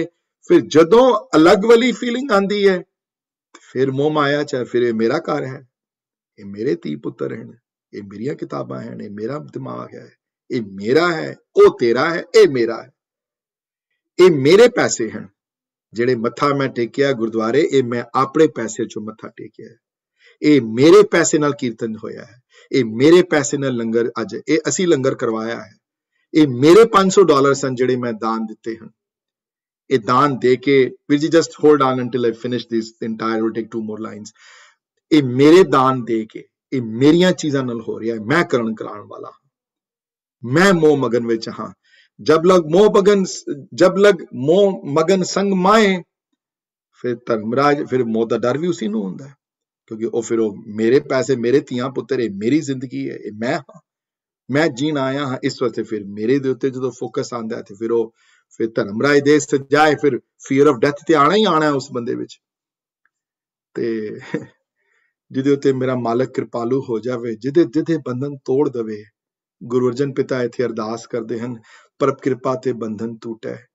ते इत्थे हों दे बारे डिस्पाइट द वेवर्ड हों आया है, इत्थे गुर प्रसाद नानक हों छूटे, इत्थे हों छुटदी ताई है जदों उदी मेहर होवे, जदों मेहर होंदी है, ते ओ फिर गुरबाणी नाल जुड़दा है उसनूं, है ना, ओ फिर गुरु दे वर्ड नाल जुड़दा है, गुरु दे वर्ड नाल जदों जुड़दा है ते इस गल दी सोझी पैंदी है उसनूं। We'll continue talking about this word, though I'm not done with it. Let me answer Vijay's question first. Anji, can I stop sharing this one, or do you have a question on this particular stanza, Vijay? Vijay, my question was on this stanza. Joko Berry, जड़ी line सी ना, जब तारे को बैरी मीत। जी, this is something I'm internally struggling with, क्योंकि I want to share, recently my parents have come from India, ਤੇ ਅਸੀਂ ਨਾ ਇਕੱਠੇ ਬੈਠ ਕੇ ਅਸੀਂ ਰਹਿਰਾਸ ਸਾਹਿਬ ਦਾ ਪਾਠ ਸਟਾਰਟ ਕੀਤਾ ਹੈਗਾ, ਤੇ ਮੈਂ this is first time in my life that last 2 weeks or so I've been doing the Rehras Sahib ਦਾ ਪਾਠ, ਤੇ ਉਹਦੇ ਵਿੱਚ ਜਿਹੜੀ ਚੌਪਈ ਆਂਦੀ ਹੈ, ਤੇ ਉਹਦੇ ਵਿੱਚ ਜਿਹੜੇ ਕਈ ਲਾਈਨਾਂ ਹੈਗੀਆਂ ਜਿਹਦੇ ਵਿੱਚ ਦੁਸ਼ਟਾਂ ਦੇ ਬਾਰੇ ਹੈਗਾ, ਤੇ ਉਹ ਜਿਹੜੀ ਲਾਈਨਾਂ ਹੈਗੀਆਂ, I have internal struggle with this particular thing. अच्छा, हाँ, what is the, how do I reconcile that? बैरी मीत दा मतलब ਇਹ ਨਹੀਂ ਹੈ ਕਿ ਚਮਕੌਰ ਤੇ 40 ਸਿੰਘ ਬੈਠੇ ਹੋਣ ਤੇ ਅਗਲੇ ਹਮਲਾ ਕਰਨ ਤੇ ਤੁਸੀਂ ਸੋਚੋਗੇ ਮੇਰੇ ਫਰੈਂਡ ਹਨ ਸਾਰੇ, ਤੇ ਮੈਂ ਬੈਠ ਕੇ ਇਹਨਾਂ ਦੀ, ਮੈਂ ਇੱਥੇ ਬੈਠਾ ਹੋਇਆ ਐਜ਼ ਇਹਨਾਂ ਨੂੰ ਫਰੈਂਡ ਮੰਨ ਕੇ ਤੇ ਇਹਨਾਂ ਦੇ ਅੱਗੇ ਕੁਝ ਕਰਾਂਗਾ ਨਹੀਂ। ਮੈਂ ਇੱਥੇ ਬੈਰੀ ਮੀਤ ਦੇ ਮਤਲਬ ਗਲਤ ਨਹੀਂ ਸਮਝਣੇ। ਇੱਥੇ ਬੈਰੀ ਮੀਤ ਦਾ ਮਤਲਬ ਇਹ ਹੈ ਕਿ ਹਰ ਇੱਕ ਦੇ ਅੰਦਰ ਪ੍ਰਮਾਤਮਾ ਦਾ ਵਾਸ ਹੈ, ਪਰ ਜੇ ਉਹ ਪ੍ਰਮਾਤਮਾ ਦੇ ਵਾਸ ਦਾ ਬੰਦਾ ਤੁਹਾਡੇ ਨਾਲ ਗਲਤ ਵਰਤਾਵ ਕਰ ਰਿਹਾ ਹੈ। ਅੱਛਾ, 2 ਗੱਲਾਂ ਹਨ ਵੀਰ ਜੀ। ਇੱਕ ਬੰਦਾ ਹੈ, ਹੁਣ ਕੋਈ ਬੰਦਾ ਕਵੇ ਮੈਂ ਮਰਡਰ ਕਰਨ ਜਾ ਰਿਹਾ ਕਿਸੇ ਦਾ, ਹਾਂਜੀ, ਤੇ ਮੈਂ ਕਿਸੇ ਦਾ ਖੂਨ ਕਰਨ ਜਾ ਰਿਹਾ, ਮੈਂ ਉਹ ਪਲਾਨ ਵੀ ਬਣਾ ਲੇ, ਗਨ ਵੀ ਲੈ ਲਵੇ ਆ ਕੇ, ਤੇ ਬਲੇਮ ਕਰ ਦੇਵੇ ਪ੍ਰਮਾਤਮਾ ਤੇ ਕਿ ਮੈਂ ਉਹਦੇ ਹੁਕਮ ਵਿੱਚ ਮੈਂ ਕੀਤਾ ਹੈ ਸਾਰਾ, ਠੀਕ ਹੈ। ਕੋਈ ਕਹਿ ਸਕਦਾ ਓਵਰਆਲ ਤੇ ਉਹਦੇ ਹੁਕਮ 'ਚ ਹੀ ਹੋਇਆ ਸਾਰਾ ਕੁਝ, ਪਰ ਮਰਜ਼ੀ ਤੇ ਉਹਦੀ ਚੱਲੀ ਹੈ ਨਾ। ਉਹ ਗਨ ਲੈ ਕੇ ਆਇਆ, ਮਾਰਿਆ ਉਹਨੇ ਹੈ, ਤੇ ਉਹ ਤੇ ਪਹਿਲੇ ਹੀ ਹੁਕਮ ਵਿੱਚ ਨਹੀਂ ਹੈ। ਜਿਹਦੇ ਮਨ ਵਿੱਚ ਕਿਸੇ ਦੂਸਰੇ ਨੂੰ ਨੁਕਸਾਨ ਪਹੁੰਚਾਉਣ ਦਾ ਖਿਆਲ ਆਇਆ ਨਾ ਵੀਰ ਜੀ, ਜਾਂ ਕਿਸੇ ਦੇ ਮਨ ਵਿੱਚ ਇਹੋ ਜੀ ਪੈਦਾ ਹੋਈ ਹੈ ਭਾਵਨਾ ਕਿ ਮੈਂ ਬੁਰਾ ਸੋਚਿਆ ਹੈ ਅਨੀਸ਼ਾ ਦੀਦੀ ਬਾਰੇ ਜਾਂ ਤੁਹਾਡੇ ਬਾਰੇ ਜਾਂ ਕਮਲਵੀਰ ਜੀ ਬਾਰੇ, ਹਾਂਜੀ, ਜਾਂ ਮੈਂ ਬੁਰਾ ਸੋਚ ਲਵਾਂ ਇੱਕ ਸੈਕਿੰਡ ਵਾਸਤੇ, ਤੇ ਮੈਂ ਤਾਂ ਆਲਰੇਡੀ ਹੁਕਮ 'ਚ ਨਹੀਂ ਹਾਂ, ਮੈਂ ਤਾਂ ਹੁਕਮ ਤੋਂ ਬਾਹਰ ਚਲਾ ਗਿਆ ਆਲਰੇਡੀ, ਮੈਂ ਹੈ ਹੀ ਨਹੀਂ ਉਸ ਦਰਜੇ ਵਿੱਚ, ਹੈ ਹੀ ਨਹੀਂ ਹਾਂ ਮੈਂ। forget the bigger concept of ਹੁਕਮ, ਮੈਂ ਤੇ ਅਪਰ ਪੀਲ ਜਿਹੜੀ ਹੈ ਨਾ, ਜਿਹੜੀ ਅਨੀਅਨ ਦੀਆਂ ਜਿਹੜੀਆਂ ਬਾਹਰਲੀਆਂ ਜਿਹੜੀਆਂ ਪੀਲਸ ਹਨ, ਉਸ ਹੁਕਮ 'ਚ ਨਹੀਂ ਹਾਂ ਮੈਂ। ਸੋ ਇੱਥੇ ਬੈਰੀ ਮੀਤ ਦੇ ਮਤਲਬ ਗਲਤ ਨਹੀਂ ਸਮਝਣੇ। ਇੱਥੇ ਬੈਰੀ ਮੀਤ ਦਾ ਮਤਲਬ ਹੈ ਕਿ ਮਾੜੇ ਤੋਂ ਮਾੜੇ ਬੰਦੇ ਵਿੱਚ ਵੀ ਪ੍ਰਮਾਤਮਾ ਹੈ ਔਰ ਉਸ ਨੂੰ ਠੀਕ ਕਰਨਾ ਹੈ ਮੈਂ। ਸੋ ਇੱਥੇ ਬੈਰੀ ਮੀਤ ਦਾ ਮਤਲਬ ਹੈ ਕਿ ਚਾਹੇ ਉਹ 4 ਸਾਹਿਬਜ਼ਾਦਿਆਂ ਨੂੰ ਮਾਰ ਦੇਵੇ ਮੇਰੇ, ਜਾਂ ਮੇਰੀ ਮਾਤਾ ਦਾ ਕਤਲ ਕਰ ਦੇਵੇ, ਫਿਰ ਵੀ ਮੈਂ ਜ਼ਫਰਨਾਮੇ ਵਿੱਚ ਲਿਖ ਕੇ ਉਸ ਨੂੰ ਸਮਝਾਵਾਂਗਾ ਤੇ ਉਹਦੀ ਸਿਫਤ ਵੀ ਕਰਾਂਗਾ ਜਿੱਥੇ ਕਰਦੀ ਹੈ। ਉਹ ਹੈ ਬੈਰੀ ਮੀਤ ਨਹੀਂ ਸਮਝਿਆ ਉਹਨਾਂ ਨੇ। ਜੇ ਸਮਝ ਲਈ ਵੈਰੀ ਸਮਝਿਆ ਹੁੰਦਾ ਔਰੰਗਜ਼ੇਬ ਨੂੰ ਤੇ ਖਤ ਨਾ ਲਿਖਦੇ ਉਸ ਨੂੰ, ਉਹਦੇ ਬਾਰੇ ਅਰਦਾਸ ਨਾ ਕਰਦੇ, ਉਹਦੇ ਬਾਰੇ ਬੁਰਾ ਨਾ ਚਿੱਤਦੇ, ਉਹਦਾ ਬੁਰਾ ਨਹੀਂ ਚਿੱਤਿਆ। ਉੱਥੇ ਇਹ ਕਿਹਾ ਹੈ, ਹਾਂ ਜੋ ਤੂੰ ਕੀਤਾ ਹੈ ਉਹ ਮਾੜਾ ਹੈ, ਜੋ ਤੂੰ ਕਰ ਰਿਹਾ ਤੂੰ ਸਮਝ ਰਿਹਾ ਤੂੰ ਮੁਸਲਮਾਨ ਹੈ, ਤੂੰ ਮੁਸਲਮਾਨ ਨਹੀਂ ਹੈ, ਤੂੰ ਸਮਝ ਰਿਹਾ ਕਿ ਕੁਰਾਨ ਦੀਆਂ ਆਇਤਾਂ ਫੋਲੋ ਕਰ ਰਿਹਾ, ਤੂੰ ਕੁਰਾਨ ਦੀਆਂ ਆਇਤਾਂ ਫੋਲੋ ਨਹੀਂ ਕਰਦਾ ਪਿਆ। ਤੂੰ ਜੇ ਤੂੰ ਗੋਬਿੰਦ ਸਿੰਘ ਤੇਰੇ ਗੱਲ ਤੇ ਵਿਸ਼ਵਾਸ ਨਹੀਂ ਕਰੇਗਾ, ਹਾਂ ਚਿੰਨੀਆਂ ਚੰਗਿਆਈਆਂ ਵੀ ਹੈਣ ਹੈ, ਪਰ ਜਿਸ ਪ੍ਰਮਾਤਮਾ ਨੇ ਤੈਨੂੰ ਜੋ ਕ੍ਰੀਏਟ ਕੀਤਾ ਉਹਦੀ ਗੱਲ ਸੁਣ ਤੂੰ। ਉਹ ਬੈਰੀ ਮੀਤ ਦਾ ਕਨਸੈਪਟ। ਸੋ ਬੈਰੀ ਮੀਤ ਦਾ ਮਤਲਬ ਇਹ ਨਹੀਂ ਹੈ ਕਿ ਕੋਈ ਬੰਦਾ ਖਰਾਬ ਹੋਵੇ ਤੇ ਬੰਦਾ ਮਾੜਾ ਹੋਵੇ, ਹਿਟਲਰ ਵਰਗਾ ਜਾਂ ਔਰੰਗਜ਼ੇਬ ਵਰਗਾ, ਤੇ ਉਹਦੇ ਖਿਲਾਫ ਬੰਦਾ ਆਵਾਜ਼ ਨਾ ਉਠਾਏ ਤੇ ਉਹਦੇ ਨਾਲ ਜੰਗ ਨਾ ਲੜੇ। ਉਹ ਸੱਚ ਦੀ ਜੰਗ ਹੈ। ਬੈਰੀ ਮੀਤ ਦਾ ਇਹ ਮਤਲਬ ਹੈ ਕਿ ਔਰੰਗਜ਼ੇਬ ਵਰਗਾ ਹੋਵੇ ਜਾਂ ਹਿਟਲਰ ਵਰਗਾ ਹੋਵੇ ਤੇ ਉਸ ਨੂੰ ਵੀ ਚੰਗੇ ਪਾਸੇ ਲਾਉਣ ਦੀ ਕੋਸ਼ਿਸ਼ ਕਰੇ। ਉਹਦੇ ਦੁਆ ਵਿੱਚੋਂ ਇਹ ਨਾ ਨਿਕਲੇ ਕਿ ਇਹਦੇ ਨਾਲ ਖਰਾਬ ਹੋਏ, ਮਾੜਾ ਹੋਏ ਕੰਮ। ਉਹਦੇ ਵਿੱਚੋਂ ਦੁਆ ਇਹ ਨਿਕਲੇ ਕਿ ਇਹ ਚੰਗੇ ਪਾਸੇ ਆ ਜਾਵੇ, ਇਹ ਚੰਗੇ ਪਾਸੇ ਮੁੜ ਜਾਵੇ। ਇਹ ਵੀ ਪ੍ਰਮਾਤਮਾ ਦਾ ਹਿੱਸਾ ਹੈ। ਜੇ ਉਹ ਨਾ ਗੱਲ ਹੁੰਦੀ ਦਸਮ ਪਿਤਾ ਵਿੱਚ ਤੇ ਵੱਡਾ ਜ਼ਫਰਨਾਮਾ ਲਿਖਣ ਦੀ ਲੋੜ ਨਹੀਂ ਸੀ। ਇਤਨੀ ਵਧੀਆ ਉਹ ਲਿਖ ਕੇ ਚਿੱਠੀ ਜਿਹੜੀ ਭਾਈ ਮਾਨ ਸਿੰਘ ਹੋਰੀ ਲੈ ਕੇ ਗਏ ਨਾਲ ਤੇ ਪੜ੍ਹੀ ਉਸਨੇ, ਤੇ ਪੜ੍ਹ ਕੇ ਮੁਤਾਸਰ ਹੋਇਆ ਪੜ੍ਹ ਕੇ ਉਹ। So I hope that is clear ਕਿ ਬੈਰੀ ਮੀਤ ਦਾ ਮਤਲਬ ਹੈ ਉਸ ਸਿਸਟਮ ਦਾ ਹਿੱਸਾ ਸਮਝੇ ਸਭ ਨੂੰ, ਚਾਹੇ ਮਾੜੇ ਤੋਂ ਮਾੜਾ ਬੰਦਾ ਹੋਵੇ, ਇਹ ਸਮਝੇ ਕਿ ਉਸ ਵੱਡੇ ਸਿਸਟਮ ਦਾ ਹਿੱਸਾ ਹੈ। ਉਹਦੇ ਪ੍ਰਮਾਤਮਾ ਉਹਦੇ ਵਿੱਚ ਵੀ ਵਾਸ ਕਰਦਾ ਹੈ। ਹਾਂ ਪ੍ਰਮਾਤਮਾ ਉਹਦੇ ਵਿੱਚ ਵਾਸ ਕਰਦਾ ਹੈ, ਲੇਕਿਨ ਉਹ ਪ੍ਰਮਾਤਮਾ ਦੇ ਕਹਿਣੇ ਦੇ ਮੁਤਾਬਿਕ ਚੱਲਦਾ ਨਹੀਂ ਪਿਆ। ਹੁਣ ਉਸ ਹੁਕਮ ਦੇ ਉਲਟ ਟੁਰਦਾ ਪਿਆ ਹੈ। ਅਪਰ ਟੀਅਰ ਜਿਹੜੇ ਹੁਕਮ ਦੇ ਹਨ, ਉਸ ਹੁਕਮ ਦੇ ਅਪਰ ਟੀਅਰ ਦੇ ਖਿਲਾਫ ਉਹਦੀਆਂ ਗੱਲਾਂ ਕਰਦਾ ਪਿਆ ਹੈ ਉਹਦੀਆਂ। ਇਸ ਵਾਸਤੇ ਇਹ ਮੇਰਾ ਫਰਜ਼ ਹੈ ਕਿ ਇਸ ਨੂੰ ਸਮਝਾਣਾ ਕਿ ਇਹਦੇ ਵਿੱਚ ਇਹ ਜਿਹੜੇ ਚੀਜ਼ਾਂ ਤੂੰ ਕਰ ਰਿਹਾ ਇਹ ਨਾ ਕਰਕੇ ਇਹ ਕਰ ਤੂੰ। ਤੇ ਜੇ ਨਾ ਸਮਝੇ ਪਿਆਰ ਨਾਲ, ਸਿੱਖੀ ਵਿੱਚ ਤੇ ਅਲਾਉਡ ਹੈ ਕਿ ਫਿਰ ਤਲਵਾਰ ਚੁੱਕਣੀ ਬਿਲਕੁਲ ਜਾਇਜ਼ ਹੈ। ਫਿਰ ਤਲਵਾਰ ਚੁੱਕਣੀ ਬਿਲਕੁਲ ਜਾਇਜ਼ ਹੈ। ਫਿਰ ਤਲਵਾਰ ਚੁੱਕ ਕੇ ਉਸ ਕੋਲ ਇਹ ਹੁਕਮ ਮਨਾਏ, ਕਿਉਂਕਿ ਪ੍ਰਮਾਤਮਾ ਚਾਹੁੰਦਾ ਹੈ ਕਿ ਇਹੋ ਜਿਹੇ ਆਪਣੀ ਮਨ ਮਰਜ਼ੀ ਕਰਨ ਵਾਲੇ ਬੰਦੇ ਜਿਹੜੇ ਹਨ, ਇਹਨਾਂ ਨੂੰ ਸਿੱਧੇ ਰਸਤੇ ਤੇ ਲਾਇਆ ਜਾਏ।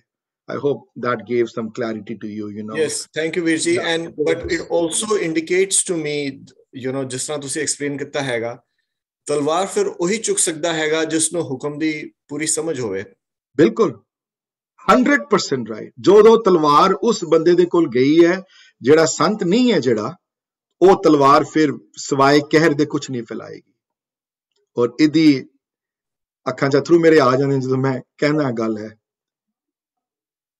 ਇਹਦਾ ਰਿਜ਼ਲਟ ਅਸੀਂ 1850s ਵਿੱਚ ਖਾਲਸੇ ਦਰਬਾਰ ਵਿੱਚ ਲਾਹੌਰ ਵਿੱਚ ਦੇਖਿਆ ਹੈ ਅਸੀਂ ਆਪ। ਇਹਦਾ ਜਦੋਂ ਜੱਸਾ ਸਿੰਘ ਆਹਲੂਵਾਲੀਆ ਸਨ, ਜਦੋਂ ਅਕਾਲੀ ਫੂਲਾ ਸਿੰਘ ਹੋਰੀ ਸਨ, ਜਦੋਂ ਨਲਵਾ ਹੋਰੀ ਸਨ, ਉਦੋਂ ਰਾਜ ਹੋਰ ਸੀ, ਉਦੋਂ ਬਿਰਤੀਆਂ ਹੋਰ ਸਨ।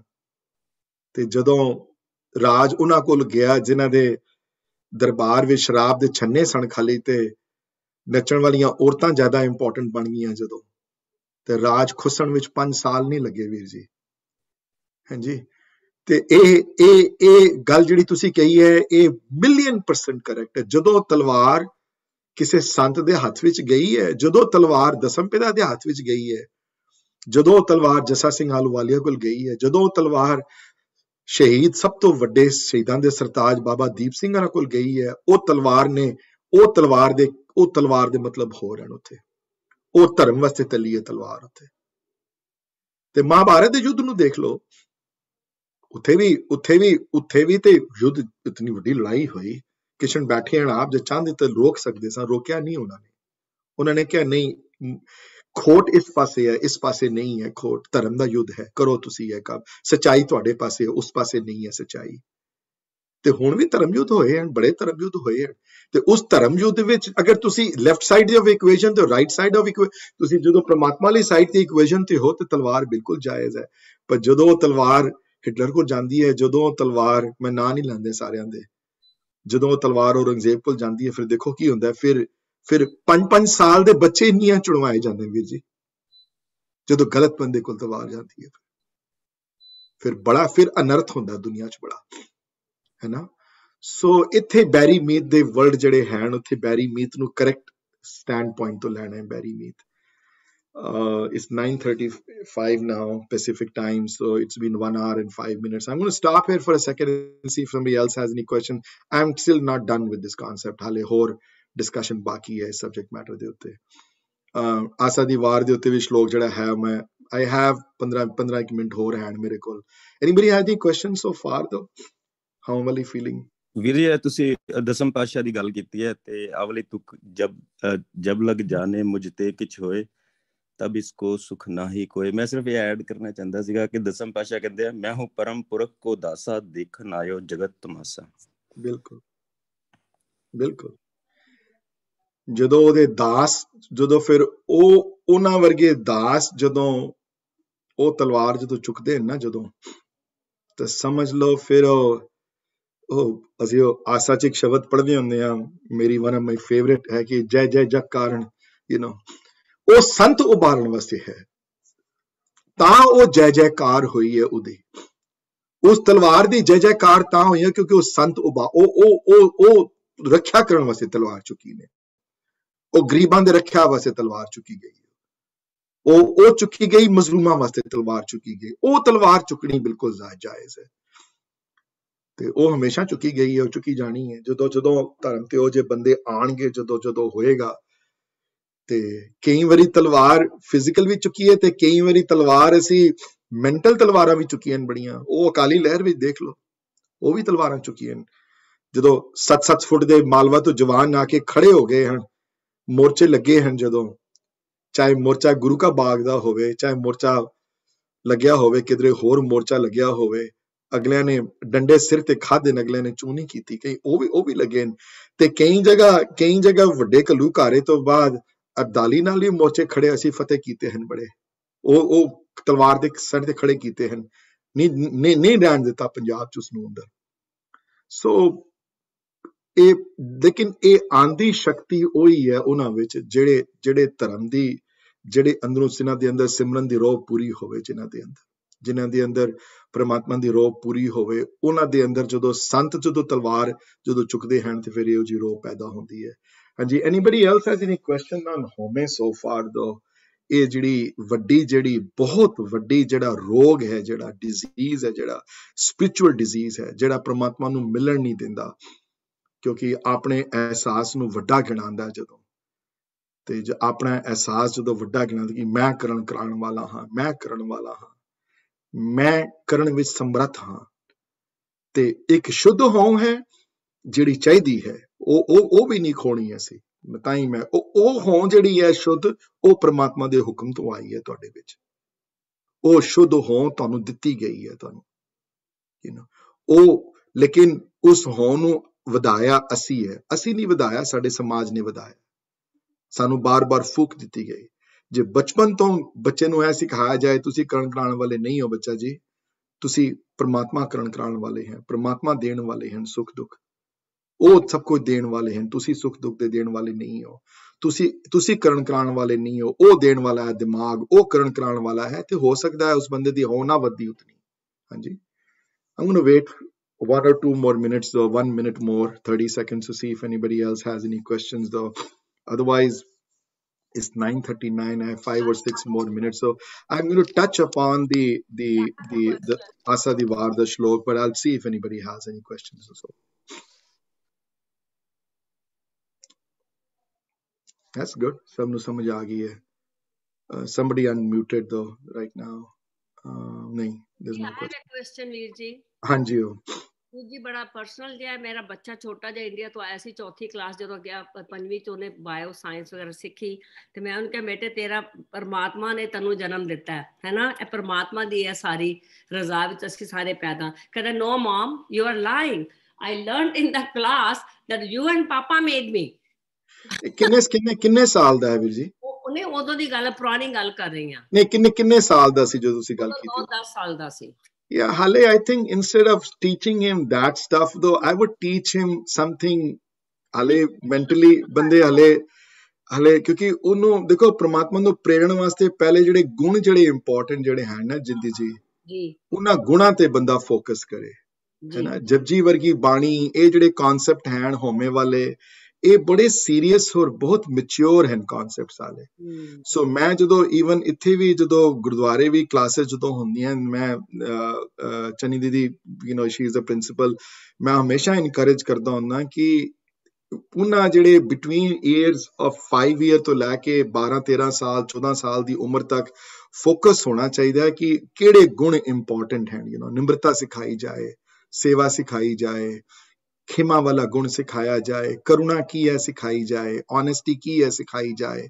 ਅਗਰ ਇਹਨਾਂ ਤੇ ਤੁਸੀਂ ਫੋਕਸ ਕਰੋਗੇ ਜ਼ਿਆਦਾ, ਇਹਨਾਂ ਤੇ ਫੋਕਸ ਕਰਨ ਤੋਂ ਬਾਅਦ ਪਰਮਾਤਮਾ ਤੇ ਆਓਗੇ, ਇਹਨਾਂ ਤੇ ਫੋਕਸ ਤੋਂ ਬਾਅਦ ਬਾਣੀ ਨਾਲ ਜੋੜੋਗੇ, ਤੇ ਉਹਦੀ ਪ੍ਰੋਬੇਬਿਲਿਟੀ ਵੱਧ ਜਾਏਗੀ। ਆਬਵੀਅਸਲੀ ਤੁਸੀਂ ਜਦੋਂ ਕਹੋਗੇ ਇਹ ਗੱਲ ਉਸਨੂੰ, ਤੇ ਉਹਨੇ ਉਸ ਵਿਚਾਰੇ ਦਾ ਤੇ ਕੋਈ ਕਸੂਰ ਨਹੀਂ ਨਾ, ਉਹਨੇ ਤਾਂ ਜੋ ਸਿੱਖਿਆ ਹੈ ਉਹਨੇ ਉਹ ਹੀ ਕਹਿਣਾ ਉਸਨੇ।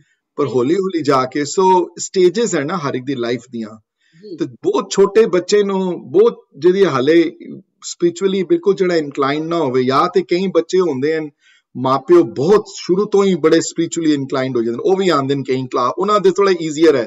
ਪਰ ਜਿਹੜੇ ਹਾਲੇ ਨਹੀਂ ਹੋਏ, ਉਹਨਾਂ ਵਿੱਚੋਂ ਉਹਨਾਂ ਨੂੰ ਉਹ ਜਿਹੜੇ ਗੁਣ ਜਿਹੜੇ ਹਨ, ਗੁਣਾਂ ਤੇ ਫੋਕਸ ਕਰਕੇ ਉਹਨਾਂ ਨੂੰ ਇਸ ਪਾਸੇ ਲਿਆਇਆ ਜਾਏ। ਉਹਨਾਂ ਨੂੰ ਪਹਿਲੇ ਸੇਵਾ ਬਾਰੇ ਦੱਸਿਆ ਜਾਏ ਵੀ ਸੇਵਾ ਕਿਤਨੀ ਇੰਪੋਰਟੈਂਟ ਹੈ, ਦੂਸਰਿਆਂ ਦੀ ਮਦਦ ਕਰਨੀ ਕਿਉਂ। ਅਗਲਾ ਪੁੱਛੇ ਕਿਉਂ, ਕਿਉਂਕਿ ਹਰ ਇੱਕ ਪਰਮਾਤਮਾ ਵਸਦਾ ਹੈ, ਉਹਦੀ ਸੇਵਾ ਨੇ ਪਰਮਾਤਮਾ ਦੀ ਸੇਵਾ ਹੈ। ਕਿਉਂ ਸੱਚ ਬੋਲਣਾ ਹੈ, ਕਿਉਂ ਕਰੁਣਾ ਲੈ ਕੇ ਆਣੀ ਹੈ, ਕਿਉਂ ਕੰਪੈਸ਼ਨ ਲੈ ਕੇ ਆਣਾ ਹੈ। ਤੁਸੀਂ ਨੋਟਿਸ ਕਰੋਗੇ ਜਦੋਂ ਐਵਲੀ ਅਪਰੋਚ ਲਵੋਗੇ ਜਦੋਂ, ਤੇ ਤੁਹਾਡੀ ਪ੍ਰੋਬੇਬਿਲਿਟੀ ਉਸ ਬੱਚੇ ਦੀ ਸਪਿਰਿਚੁਅਲੀ ਇਨਕਲਾਈਨਡ ਹੋਣ ਦੇ ਨਾਲ probability ਬੜੀ ਵੱਧ ਜਾਏਗੀ। That is my suggestion to you in the future. That's what we should do. ਹਾਂਜੀ ਹਾਂਜੀ। Anybody else wants to say something ਜਾਂ ਕੋਈ question ਹੋਵੇ ਤੇ ਜਦੋਂ ਮੈਂ ਆਸਾ ਦੀ ਵਾਰ ਦਾ ਇੱਕ ਟਾਈਮ ਤੇ ਖਤਮ ਹੋ ਗਿਆ, ਬਟ ਲੈਟ ਮੀ ਜਸਟ ਇੱਕ ਸ਼ੇਅਰ ਇੱਕ ਸਕਰੀਨ ਕਰਾਂਗਾ ਮੈਂ ਤੁਹਾਡੇ ਨਾਲ। Hold on 1 second, I pressed the wrong button. ਆਸਾ ਦੀ ਵਾਰ ਵਿੱਚ ਇੱਕ ਅੱਗੇ ਜਾ ਸ਼ਲੋਕ ਇੱਕ ਆਂਦਾ ਹੈ ਜਿਹੜਾ ਮੈਂ ਤੁਹਾਡੇ ਨਾਲ ਸ਼ੇਅਰ ਕਰਨਾ ਹੈ, ਔਰ ਉਹ ਹੈ ਇੱਕ ਮਹੱਲੇ ਦੂਜੇ ਦਾ ਸ਼ਲੋਕ ਹੈ, ਜਿਹੜਾ ਹੋਣ ਵਾਲੇ ਇੱਕ ਤੇ ਹੋਣ ਵਾਲਾ ਸ਼ਲੋਕ ਹੈ ਜਿਹੜਾ ਪਹਿਲੇ ਡਿਸਕਸ ਕਰਾਂਗੇ। ਪਰ ਇਹ ਜਿਹੜਾ ਸ਼ਲੋਕ ਹੈ ਨਾ, ਜਿਹੜਾ ਮਹੱਲੇ ਦੂਜੇ ਦਾ, ਇਹ ਕੰਪਲੈਕਸ ਹੈ ਸ਼ਲੋਕ, ਹੋਰ ਬਹੁਤ ਕੁਝ ਲਿਖਿਆ ਗਿਆ। Let me read it out to you. And haumai ਇਹ ਜਾਤ ਹੈ, ਹੋਮੇ ਕਰਮ ਕਮਾਏ, ਹੋਮੇ ਇਹ ਬੰਦਨਾ ਫਿਰ ਜੋਨੀ ਪਾਏ, ਹੋਮੇ ਕਿੱਥੋਂ ਉਪਜੇ ਕਿਤ ਸੰਜਮ ਇਹ ਜਾਏ, ਹੋਮੇ ਇਹੋ ਹੁਕਮ ਹੈ ਪਿਆ ਕਿਰਤ ਫਿਰਾਏ, ਹੋਮੇ ਦੀਰਘ ਰੋਗ ਹੈ ਦਾਰੂ ਵੀ ਇਸ ਮਾਹੇ, ਕਿਰਪਾ ਕਰੇ ਜੀ ਆਪਣੀ ਤਾਂ ਗੁਰ ਕਾ ਸ਼ਬਦ ਕਮਾਏ, ਨਾਨਕ ਕਹੇ ਸੁਣੋ ਜਨੋ ਇਤ ਸੰਜਮ ਦੁਖ ਜਾਏ। ਸੰਜਮ ਦੇ ਮੀਨਿੰਗ ਹੁੰਦੇ ਹਨ ਤਰੀਕਾ, ਪਹਿਲੇ ਕੁਐਸਚਨ ਸੀ ਕਿਤ ਸੰਜਮ ਦੁਖ, ਕਿਤ ਸੰਜਮ ਇਹ ਜਾਏ, ਕਿਹੜੇ ਤਰੀਕੇ ਨਾਲ ਜਾਏ, ਤੇ ਅੱਗੇ ਜਾ ਕੇ ਲਿਖਿਆ ਇਤ ਸੰਜਮ ਨੇ ਇਸ ਤਰੀਕੇ ਨਾਲ। ਨਾਨਕ ਕਹੇ ਸੁਣੋ ਜਨੋ ਇਤ ਸੰਜਮ, ਪਹਿਲੇ ਕੁਐਸਚਨ ਰੇਜ਼ ਕੀਤਾ ਨੇ ਉੱਪਰ, ਕਿਤ ਸੰਜਮ ਇਹ ਜਾਏ, ਇਤ ਸੰਜਮ ਦੁਖ ਜਾਏ। ਹਾਂਜੀ, ਸੋ ਇੱਕ ਇਹ ਹੋਮੇ ਦਾ ਸ਼ਲੋਕ ਹੈ, ਤੇ ਦੂਸਰਾ ਜਿਹੜਾ ਹੋਮੇ ਦਾ ਸ਼ਲੋਕ ਜਿਹੜਾ ਆਇਆ ਹੈ, ਇਸ ਤੋਂ ਪਹਿਲੇ ਜਿਹੜਾ ਆਇਆ ਹੈ ਜਿਹੜਾ ਹੋਮੇ ਦਾ ਸ਼ਲੋਕ, ਉਹ ਵੀ ਮੈਂ ਤੁਹਾਨੂੰ ਪੜ੍ਹ ਕੇ ਸੁਣਾ ਦੇਣਾ, ਉਹ ਵੀ ਡਿਸਕਸ ਕਰਨਾ ਹੈ ਤੁਹਾਡੇ ਨਾਲ ਮੈਂ ਸਾਰਾ।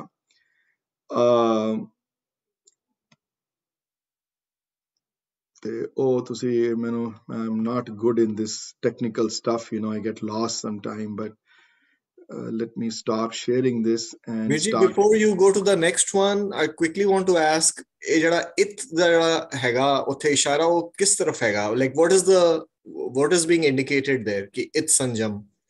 ਉਸ ਤੋਂ ਪਹਿਲੀ ਲਾਈਨ ਵਿੱਚ ਜਿਹੜਾ ਸੀ, ਜਿਹੜਾ ਉਸ ਤੋਂ ਪਹਿਲੀ ਲਾਈਨ ਸੀ ਉਹਦੇ ਵਿੱਚ it ਦਾ ਇਸ਼ਾਰਾ ਹੈ। Okay ਜੀ। When we talk about it, we'll ਉਸ ਤੋਂ ਪਹਿਲੀ ਲਾਈਨ ਵਿੱਚ ਸੀ ਵੀਰ ਜੀ। Okay, thank you. ਹਾਂਜੀ, I guess I didn't do a good job. मैं उसी लाइन ते पहले दोबारा वही शेयर कर रहा जो पहले शेयर कर आया सी। I'm so sorry. एक सेकंड तुसी रुको, I'm going to do a better job this time.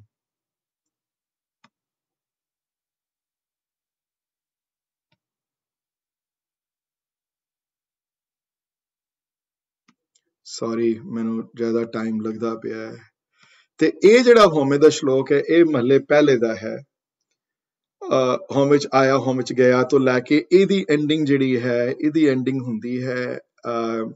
ਇਹ ਵੀ ਬਹੁਤ ਇੰਪੋਰਟੈਂਟ ਹੈ ਔਰ ਇਹ ਉਹਦੇ ਇਹ ਵੀ ਇਹਦੀ ਕੰਪਲੈਕਸਿਟੀ ਹੋਰ ਕਿਸਮ ਦੀ ਹੈ। ਇਹਦਾ ਕਿ ਹੋਮੇ ਬੁਝੇ ਤਾਂ ਧਰ ਸੂਝੈ, ਗਿਆਨ ਵਿਹੂਣਾ ਕਤ ਕਤ ਲੁਝੈ, ਨਾਨਕ ਹੁਕਮੀ ਲਿਖਿਆ ਲੇਖ, ਜਿਹਾ ਵੇਖੇ ਤਿਹਾ ਵੇਖ। ਤੇ ਇਹ ਜਿਹੜੀ ਲਾਈਨ ਇਹਨਾਂ ਦੀ ਅਖੀਰਲੀ ਜਿਹੜੀ ਭਾਈ ਸਾਹਿਬ ਭਾਈ ਵੀਰ ਸਿੰਘ ਨੇ ਪਤਾ ਨਹੀਂ ਪੇजेस ਲਿਖੇ ਹੋਏ ਆਥਰਸ ਨੇ ਇਸ ਲਾਈਨ ਦੇ ਉੱਤੇ, ਜਿਹਾ ਵੇਖੇ ਤਿਹਾ ਵੇਖ। ਉਹ ਜਿਹਾ ਵੇਖੇ ਤਿਹਾ ਵੇਖ ਆਮ ਜ਼ਿੰਦਗੀ ਵਿੱਚ ਵੀ ਬਹੁਤ ਕਾਮਨਲੀ ਤੁਸੀਂ ਦੇਖ ਸਕਦੇ ਹੋ। ਮਤਲਬ ਜਿਸ ਤਰ੍ਹਾਂ ਦਾ ਤੁਸੀਂ ਦੇਖੋਗੇ ਸੰਸਾਰ ਨੂੰ ਉਸ ਤਰ੍ਹਾਂ ਦਾ ਸੰਸਾਰ ਤੁਹਾਨੂੰ ਦੇਖੇਗਾ। So for example if you are a rude person by nature ਤੁਹਾਨੂੰ ਸਾਰੇ ਰੂਡ ਨਜ਼ਰ ਆਣਗੇ।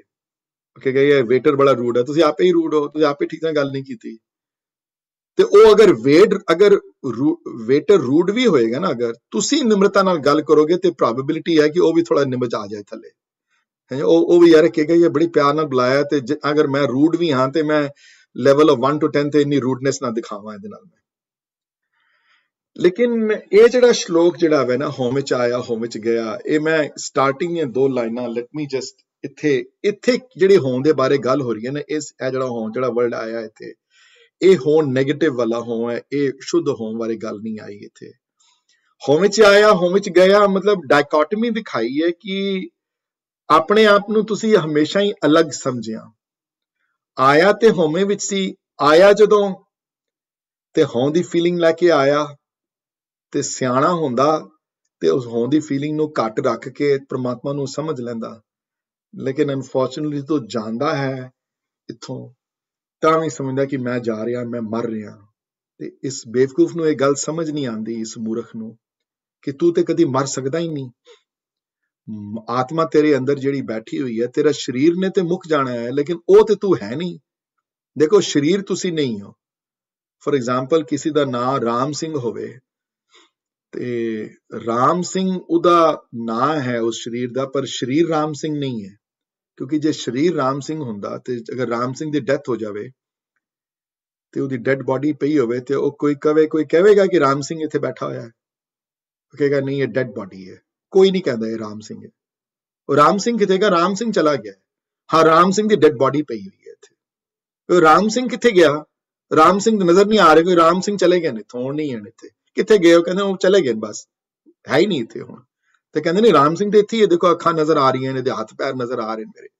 ਕਿਉਂਕਿ ਨਹੀਂ, ਉਹ ਇਹਦੀ ਡੈਡ ਬਾਡੀ ਹੈ, ਰਾਮ ਸਿੰਘ ਨਹੀਂ ਹੈ। ਸੋ ਜਾਣ ਵਾਲੇ ਵੀ ਹੋਮ ਵਿੱਚ ਗਿਆ ਕਿਉਂਕਿ ਸਮਝ ਨਹੀਂ ਪਾਇਆ। ਇਹ ਮੂਰਖ ਸਮਝ ਕੇ ਗਿਆ ਕਿ ਮੈਂ ਜਾ ਰਿਹਾ, ਇਹ ਮੇਰੇ ਧੀਆਂ ਪੁੱਤਰ ਛੋੜ ਕੇ ਜਾ ਰਿਹਾ, ਮੈਂ ਆਪਣਾ ਛੋੜ ਕੇ ਜਾ ਰਿਹਾ ਘਰ ਬਾਰ, ਮੈਂ ਆਪਣਾ ਛੋੜ ਕੇ ਜਾ ਰਿਹਾ ਪੈਸੇ ਸਾਰੇ। ਬੇਵਕੂਫ ਨੂੰ ਹਾਲੇ ਤੱਕ ਸਮਝ ਨਹੀਂ ਆਇਆ ਕਿ ਤੂੰ ਤਾਂ ਗਿਆ ਹੀ ਨਹੀਂ ਕਿਧਰੇ, ਤੂੰ ਤਾਂ ਜਾਣਾ ਹੀ ਨਹੀਂ ਕਿਧਰੇ। ਸੁਖਮਨੀ ਚ ਬੜੀਆਂ ਪਾਵਰਫੁਲ ਲਾਈਨ ਆਉਂਦੀਆਂ, ਨਾ ਕਿਛ ਜਨਮੇ ਨਾ ਕਿਛ ਮਰੇ। ਆਇਨ ਲਾਈਨਾਂ ਉੱਥੇ ਨਾ ਤੇਰਾ ਜਨਮ ਹੋਇਆ ਸੀ ਕਿਉਂਕਿ ਤੂੰ ਪਹਿਲੇ ਹੀ ਸੀ, ਤੂੰ ਤੇ ਹਮੇਸ਼ਾ ਉਹਦਾ ਹਿੱਸਾ ਰਿਹਾ। ਨਾ ਤੂੰ ਪਹਿਲੇ, ਨਾ ਤੂੰ ਆਇਆ ਤੇ ਨਾ ਤੂੰ ਗਿਆ ਹੈ। ਇੱਕ ਇਲੂਜ਼ਨ ਕ੍ਰੀਏਟ ਕੀਤੀ ਗਈ, ਤੂੰ ਆਇਆ ਇੱਥੇ, ਤੇਰਾ ਸਰੀਰ ਤੈਨੂੰ ਦਿੱਤਾ ਗਿਆ ਕਰਮ ਆਉਣ ਵਾਸਤੇ। ਹਾਂਜੀ, ਤੂੰ ਆਇਆ ਇੱਥੇ, ਤੂੰ ਆਇਆ ਕੁਝ ਕੰਮ ਕਰਨ ਵਾਸਤੇ ਆਇਆ ਸੀ ਇੱਥੇ ਤੂੰ, ਪਰ ਤੂੰ ਤੇ ਪਹਿਲੇ ਵੀ ਸੀ ਤੇ ਤੂੰ ਤੇ ਬਾਅਦ ਵਿੱਚ ਹੀ ਹੋਣਾ। ਤੂੰ ਤੇ ਕਿਧਰੇ ਨਹੀਂ ਜਾਣਾ, ਤੂੰ ਤੇ ਹੈ ਹੀ ਹੈ ਹਮੇਸ਼ਾ, ਤੂੰ ਤੇ ਰਹਿਣ ਵਾਲਾ ਹੈ। ਤੂੰ ਰਾਮ ਦੀ ਅੰਸ਼ ਹੈ। ਤੈਨੂੰ ਕੌਣ ਮਾਰ ਸਕਦਾ? ਤੈਨੂੰ ਕੌਣ ਖਤਮ ਕਰ ਸਕਦਾ? ਤਾਂ ਹੀ ਨਿਡਰ ਜਿਹੜੇ ਭਗਤ ਜਨ ਡਰ ਨਹੀਂ ਲੱਗਦੇ ਉਹਨਾਂ ਨੂੰ ਮੌਤ ਤੋਂ, ਕਿਉਂਕਿ ਉਹਨਾਂ ਨੂੰ ਪਤਾ ਅਸੀਂ ਕਿਧਰੇ ਜਾਣਾ ਹੀ ਨਹੀਂ, ਅਸੀਂ ਤੇ ਇੱਥੇ ਹੀ ਰਹਿਣਾ, ਅਸੀਂ ਕਿਧਰੇ ਜਾਣਾ ਅਸੀਂ। ਤੇ ਜਿਹੜੇ ਮੇਰੇ ਵਰਗੇ ਹਨ ਜਿਹੜੇ ਹੋਮ ਵਿੱਚ ਰਹਿੰਦੇ ਨੇ, ਜਿਹੜੇ ਜਿਹੜੇ ਕਹਿੰਦੇ ਨੇ ਕਿ ਮੈਂ ਆਪਣੀ ਹਸਤੀ ਮੇਰੀ ਹੈ ਜਿਨ੍ਹਾਂ ਦੀ, ਉਹ ਡਰ ਕੇ ਜੀਂਦੇ ਨੇ। ਜਿਹੜੇ ਡਰ ਕੇ ਜੀਂਦੇ ਨੇ ਉਹ ਫਿਰ ਉਹਨਾਂ ਨੂੰ ਮੌਤ ਸਤਾਉਂਦੀ ਹੈ, ਫਿਰ ਉਹ ਉਹਨਾਂ ਵਾਸਤੇ ਹੋਮ ਵਿੱਚ ਗਿਆ ਹੈ। ਹੋਮ ਵਿੱਚ ਆਇਆ, ਹੋਮ ਵਿੱਚ ਗਿਆ, ਤਾਂ ਹੋਮ ਵਿੱਚ ਜੰਮਿਆ, ਹੋਮ ਵਿੱਚ ਮੂਆ। ਤੇ ਇਸੀ ਵਾਸਤੇ ਜੰਮਣਾ ਤੇ ਹੋਮ ਵਿੱਚ ਹੈ ਹੀ ਸੀ ਉਸਨੇ, ਕਿਉਂਕਿ ਆਪਣੀ ਆਈਡੈਂਟਿਟੀ ਥੋੜੀ ਨਾਲ ਲੈ ਕੇ ਆਇਆ ਹੈ। ਜੇ ਮਿਹਨਤ ਕਰਦਾ ਤੇ ਉੱਥੇ ਚ ਰਹਿੰਦਾ, ਕੀਤੀ ਨਹੀਂ ਹੈ। ਇਸ ਵਾਸਤੇ ਮੂਰਖ ਸਮਝਦਾ ਕਿ ਮਰਨ ਵਿੱਚ ਵੀ ਹੋਮੇ ਹੈ, ਮਰਨ ਵਿੱਚ ਵੀ ਜਾਣ ਚ ਹੋਏ। ਮੈਂ ਜਾ ਰਿਹਾ, ਉਹ ਤੂੰ ਕਿਧਰੇ ਨਹੀਂ ਜਾ ਰਿਹਾ। ਮੈਂ ਮਰ ਰਿਹਾ, ਤੂੰ ਕਿੱਥੇ ਮਰ ਸਕਦਾ ਹੈ। ਮੈਂ ਮਰ ਰਿਹਾ, ਤੂੰ ਤੇ ਮਰਿਆ ਹੀ ਨਹੀਂ, ਕਿਉਂਕਿ ਜੇ ਮਰਨ ਤੋਂ ਬਾਅਦ ਤੇ ਤੇਰਾ ਕੁਝ ਹੋਰ ਹੋਣਾ ਹੈ। ਤੂੰ ਕਿਸੇ ਹੋਰ ਦਾ ਹਿੱਸਾ ਹੈ, ਤੂੰ ਕਿਸੇ ਵੱਡੇ ਅੰਸ਼ ਦਾ ਹਿੱਸਾ ਹੈ, ਤੂੰ ਜਿਹਦੇ ਤੂੰ ਜਾ ਕੇ ਮਿਲਣਾ ਹੈ ਵਾਪਸ। ਤੂੰ ਪਹਿਲੇ ਵੀ ਸੀ, ਇੱਥੇ ਆਉਣ ਤੋਂ ਪਹਿਲੇ ਵੀ ਸੀ, ਤੂੰ ਬਾਅਦ ਵਿੱਚ ਹੀ ਹੋਣਾ ਹੈ ਤੂੰ। ਤੇ ਇਹ ਹੋਣ ਦੀ ਫੀਲਿੰਗ ਜਦੋਂ ਪ੍ਰਵਿੱਤ ਹੋ ਜਾਂਦੀ ਹੈ, ਜਦੋਂ ਅੱਗੇ, ਤੇ ਫਿਰ ਹੋਮ ਵਿੱਚ ਦਿੱਤਾ ਦੀ ਫੀਲਿੰਗ ਆ ਜਾਂਦੀ। ਮੈਂ ਦੇ ਰਿਹਾ ਪੈਸੇ, ਮੇਰੀ ਕਮਾਈ ਚੋਂ ਪੈਸੇ ਹਨ। ਹਾਂਜੀ, ਮੈਂ ਕਮਾਏ ਹਨ, ਮੇਰੀ ਸੈਲਰੀ $1.5 ਲੱਖ ਸਾਲ ਦੀ ਹੈ, ਉਹਦੇ ਵਿੱਚੋਂ ਮੈਂ $1000 ਕਰਕੇ ਗੁਰਦੁਆਰੇ ਦਿੱਤੇ ਹਨ। ਮੇਰੀ ਕਮਾਈ ਵਿੱਚੋਂ ਗੁਰਦੁਆਰੇ ਤੋਂ ਪੈਸੇ ਗਏ ਹਨ। ਮੇਰੀ ਤੇ ਦਿੱਤਾ ਵੀ ਹੋਂ ਚ ਤੇ ਲੈਂਦਾ ਵੀ ਹੈ। ਲਿਆ ਮਤਲਬ ਕਿ ਜਿਹੜੀ ਪ੍ਰਸ਼ੰਸਾ ਜਿਹੜੀ ਮਿਲਦੀ ਹੈ, ਜਿਹੜੀ ਹਾਂ ਸੁਰਿੰਦਰ ਸਿੰਘ ਬੜੇ ਜੀ ਸੇਵਾ ਕਰਨ ਵਾਲੇ ਜੀ ਬੜੇ ਪੜ੍ਹਾਉਂਦੇ ਨੇ ਗੁਰਦੁਆਰੇ, ਜਾਂ ਕੋਈ ਪੈਸੇ ਦੇਣ ਵਾਲਾ ਹੈ, ਉਹ ਵੀ ਜਦੋਂ ਉਹ ਪ੍ਰਸ਼ੰਸਾ ਜਦੋਂ ਲੈਂਦਾ ਹੈ, ਜਿਹੜੇ ਦਿੱਤੇ ਦੀ ਜਿਹੜੀ ਉਹ ਕਮਾਈ ਜਦੋਂ ਵਾਪਸ ਲੈਂਦਾ ਹੈ, ਤੇ ਉਹ ਵੀ ਹੋਮ ਵਿੱਚ ਲੈਂਦਾ ਹੈ। ਪ੍ਰਮਾਤਮਾ ਨੂੰ ਕੋਈ ਕ੍ਰੈਡਿਟ ਨਹੀਂ ਦਿੰਦਾ ਉੱਥੇ ਇਹ ਨਹੀਂ ਸਮਝਦਾ ਕਿ ਨਾ ਮੈਂ ਦਿੱਤੇ ਤੇ ਮੇਰੀ ਕੋਈ ਪ੍ਰੇਰਨਾ, ਜਿਹਦਾ ਸਣ ਪੈਸੇ ਉਹਨੂੰ ਵਾਪਸ ਕਰਦਾ, ਮੇਰੇ ਤੇ ਹੈ ਹੀ ਨਹੀਂ, ਦੇਣ ਵਾਲਾ ਕੋਈ ਹੋਰ ਹੈ। ਜਦੋਂ ਚਾਹਵੇ ਲੈ ਲਵੇ ਵਾਪਸ, ਜਦੋਂ ਚਾਹਵੇ ਅੱਖਾਂ ਲੈ ਲਵੇ, ਜਦੋਂ ਚਾਹਵੇ ਇਹ ਸਰੀਰ ਜਿੰਦ ਲੈ ਲਵੇ, ਇਹ ਉਹਦਾ ਹੈ, ਮੇਰਾ ਨਹੀਂ ਹੈ। So next week we will continue to discuss this shlok though, and ਮੈਂ ਕਹਿੰਦਾ ਇਹੋ ਜੀ ਅਮੇਜ਼ਿੰਗ ਬਾਣੀ ਹੈ ਆਸਾ ਕੀ ਵਾਰ ਦੀ। ਭਾਗ ਮਾੜੇ ਹਨ ਉਹਨਾਂ ਦੇ ਜਿਹੜੀ ਇਸ ਬਾਣੀ ਨੂੰ ਸਮਝੇ ਬਿਨਾਂ ਦੁਨੀਆ ਤੋਂ ਚਲੇ ਜਾਣਗੇ। ਜਿਹੜੇ ਭਾਗ ਮਾੜੇ ਹਨ ਉਹਨਾਂ ਦੇ ਜਿਹੜੀ ਗੁਰੂ ਨਾਨਕ ਦੇਵ ਜੀ ਦੀ ਇਹ ਵੱਡੀ ਮਹਾਨ ਬਖਸ਼ਿਸ਼ ਇਸ ਬਾਣੀ ਦੀ, ਜੇ ਇਸ ਬਾਣੀ ਦੀ ਸੋਝੀ ਜਿਨ੍ਹਾਂ ਨੂੰ ਨਹੀਂ ਹੈ, ਜਿਨ੍ਹਾਂ ਨੂੰ ਬ੍ਰਹਮ ਗਿਆਨ ਦਿਵਾਉਣ ਵਾਲੀ ਬਾਣੀ ਹੈ। ਹੋਰ ਰੀਜ਼ਨ ਹੈ ਇਸ ਬਾਣੀ ਦਾ ਕੀਰਤਨ ਕਿਉਂ ਰੋਜ਼ ਹੁੰਦਾ ਹੈ, ਔਰ ਬਹੁਤ ਡੀਪ ਹੈ। ਔਰ ਦੁਨੀਆ ਦੇ ਪ੍ਰਮਾਤਮਾ ਦੇ ਹਰ ਇੱਕ ਪੱਖ ਤੋਂ, ਜੀਵਨ ਦੇ ਹਰ ਇੱਕ ਪੱਖ ਤੋਂ ਜਿਤਨੇ ਇੰਪੋਰਟੈਂਟ ਇਸ਼ੂ ਆਏ ਹਨ, ਆਸਾ ਦੀ ਵਾਰ ਚ ਐਡਰੈਸ ਹੋਏ ਹਨ। ਉਹ ਇਸ਼ੂ, ਹੋਮ ਵਾਲਾ ਇਸ਼ੂ ਐਡਰੈਸ ਹੋਇਆ ਹੈ ਇੱਥੇ। ਤੇ we will definitely go through this shlok in its entirety next week, and we will also go through the ਜਿਹੜਾ ਅਗਲਾ ਸ਼ਲੋਕ ਹੈ ਮਹੱਲੇ ਦੂਜੇ ਦਾ in its entirety next week.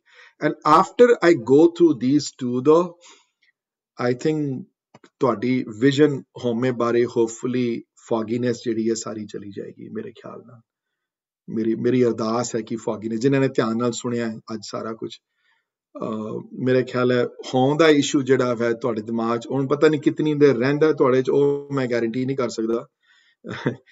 ਕਈਆਂ ਨੇ ਸੁਣ ਕੇ 5 ਮਿੰਟਾਂ ਬਾਅਦ ਕੰਨਾਂ 'ਚੋਂ ਬਾਹਰ ਨਿਕਲ ਜਾਂਦੀ ਚੀਜ਼, ਕਈਆਂ ਰਹਿੰਦੀ ਹੈ, ਤੇ ਉਹ ਪ੍ਰਮਾਤਮਾ ਦੇ ਹੱਥ ਵਿੱਚ, ਤੁਹਾਡੇ ਹੱਥ ਵਿੱਚ ਨਹੀਂ। ਅਰਦਾਸ ਕਰੋ ਤੁਸੀਂ ਖਾਲੀ ਕਿ ਰੱਖੇ ਤੁਹਾਨੂੰ, ਤੇ ਜਾਏਗੀ ਉਸੇ ਸੰਜਮ ਨਾਲ ਜੋ ਉਸ ਲਾਈਨ 'ਚ ਪਹਿਲੇ ਆਏ ਹਨ। ਉਹ ਹੈ ਜਿਹਨੇ ਗੁਰੂ ਦੇ ਸ਼ਬਦ ਦੀ ਕਮਾਈ ਕੀਤੀ ਹੈ, ਜਿਹਨੇ ਗੁਰੂ ਕੇ ਸ਼ਬਦ ਦੀ ਕਮਾਈ ਨਾਲ ਹੋਮੇ ਦੀ ਬੁਝਣਾ ਹੈ ਹੋਮੇ ਨੂੰ। ਹਾਂਜੀ, so I'll wait for a minute or two and then I will end the class. Hanji, let me just see if anybody has any questions though to ask though about this subject. Sorry agar ਤੁਹਾਨੂੰ ਲੱਗਿਆ ਹੋਵੇ ਕਿ ਬਹੁਤ abstract ਸੀ discussion ਜਾਂ complex ਸੀ, subject matter complex ਹੈ, there's nothing I can do about it. ਅਗਰ ਇਹਨੂੰ simple ਕਰਨਾ, ਕਈ ਬੰਦੇ ਸਮਝਾਉਂਦੇ ਨਹੀਂ ਹਨ, ਕਈ ਜਿੱਦਾਂ ਹਾਂ ਬਸ ਇੰਝ ਹੀ ਹੈ, ਪਰ ਡੀਪਰ ਮੀਨਿੰਗ ਜਿਹੜੇ ਹਨ ਇਹਦੇ ਔਖੇ ਨੇ ਬੜੇ। So if anybody wants to share something or ask a question, now is the time.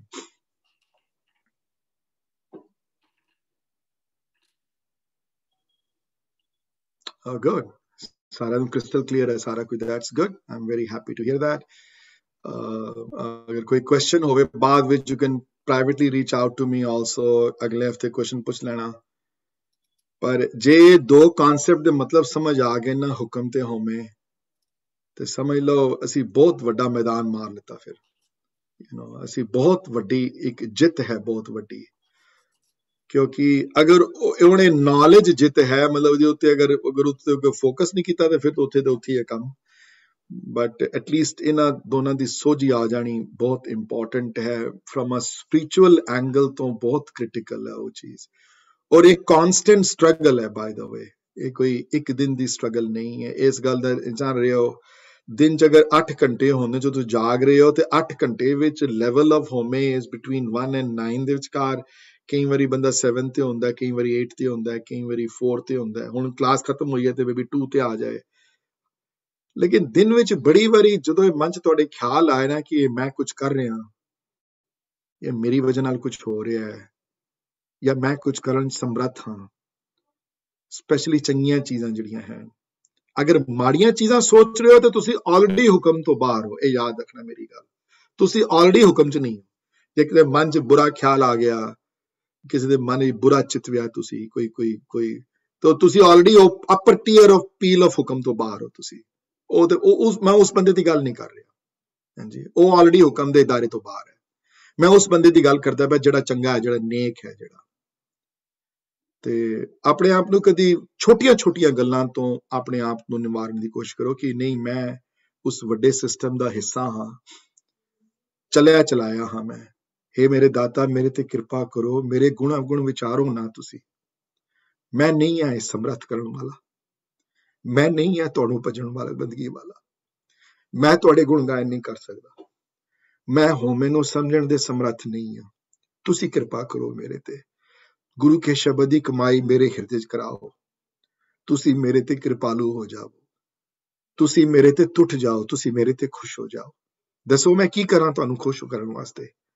इहो जिहियां फीलिंग जदों आणगियां ते परमात्मा दे नेड़े जाओगे, ते उल्टियां फीलिंग जदों आणगियां ते उस तो दूर होवोगे।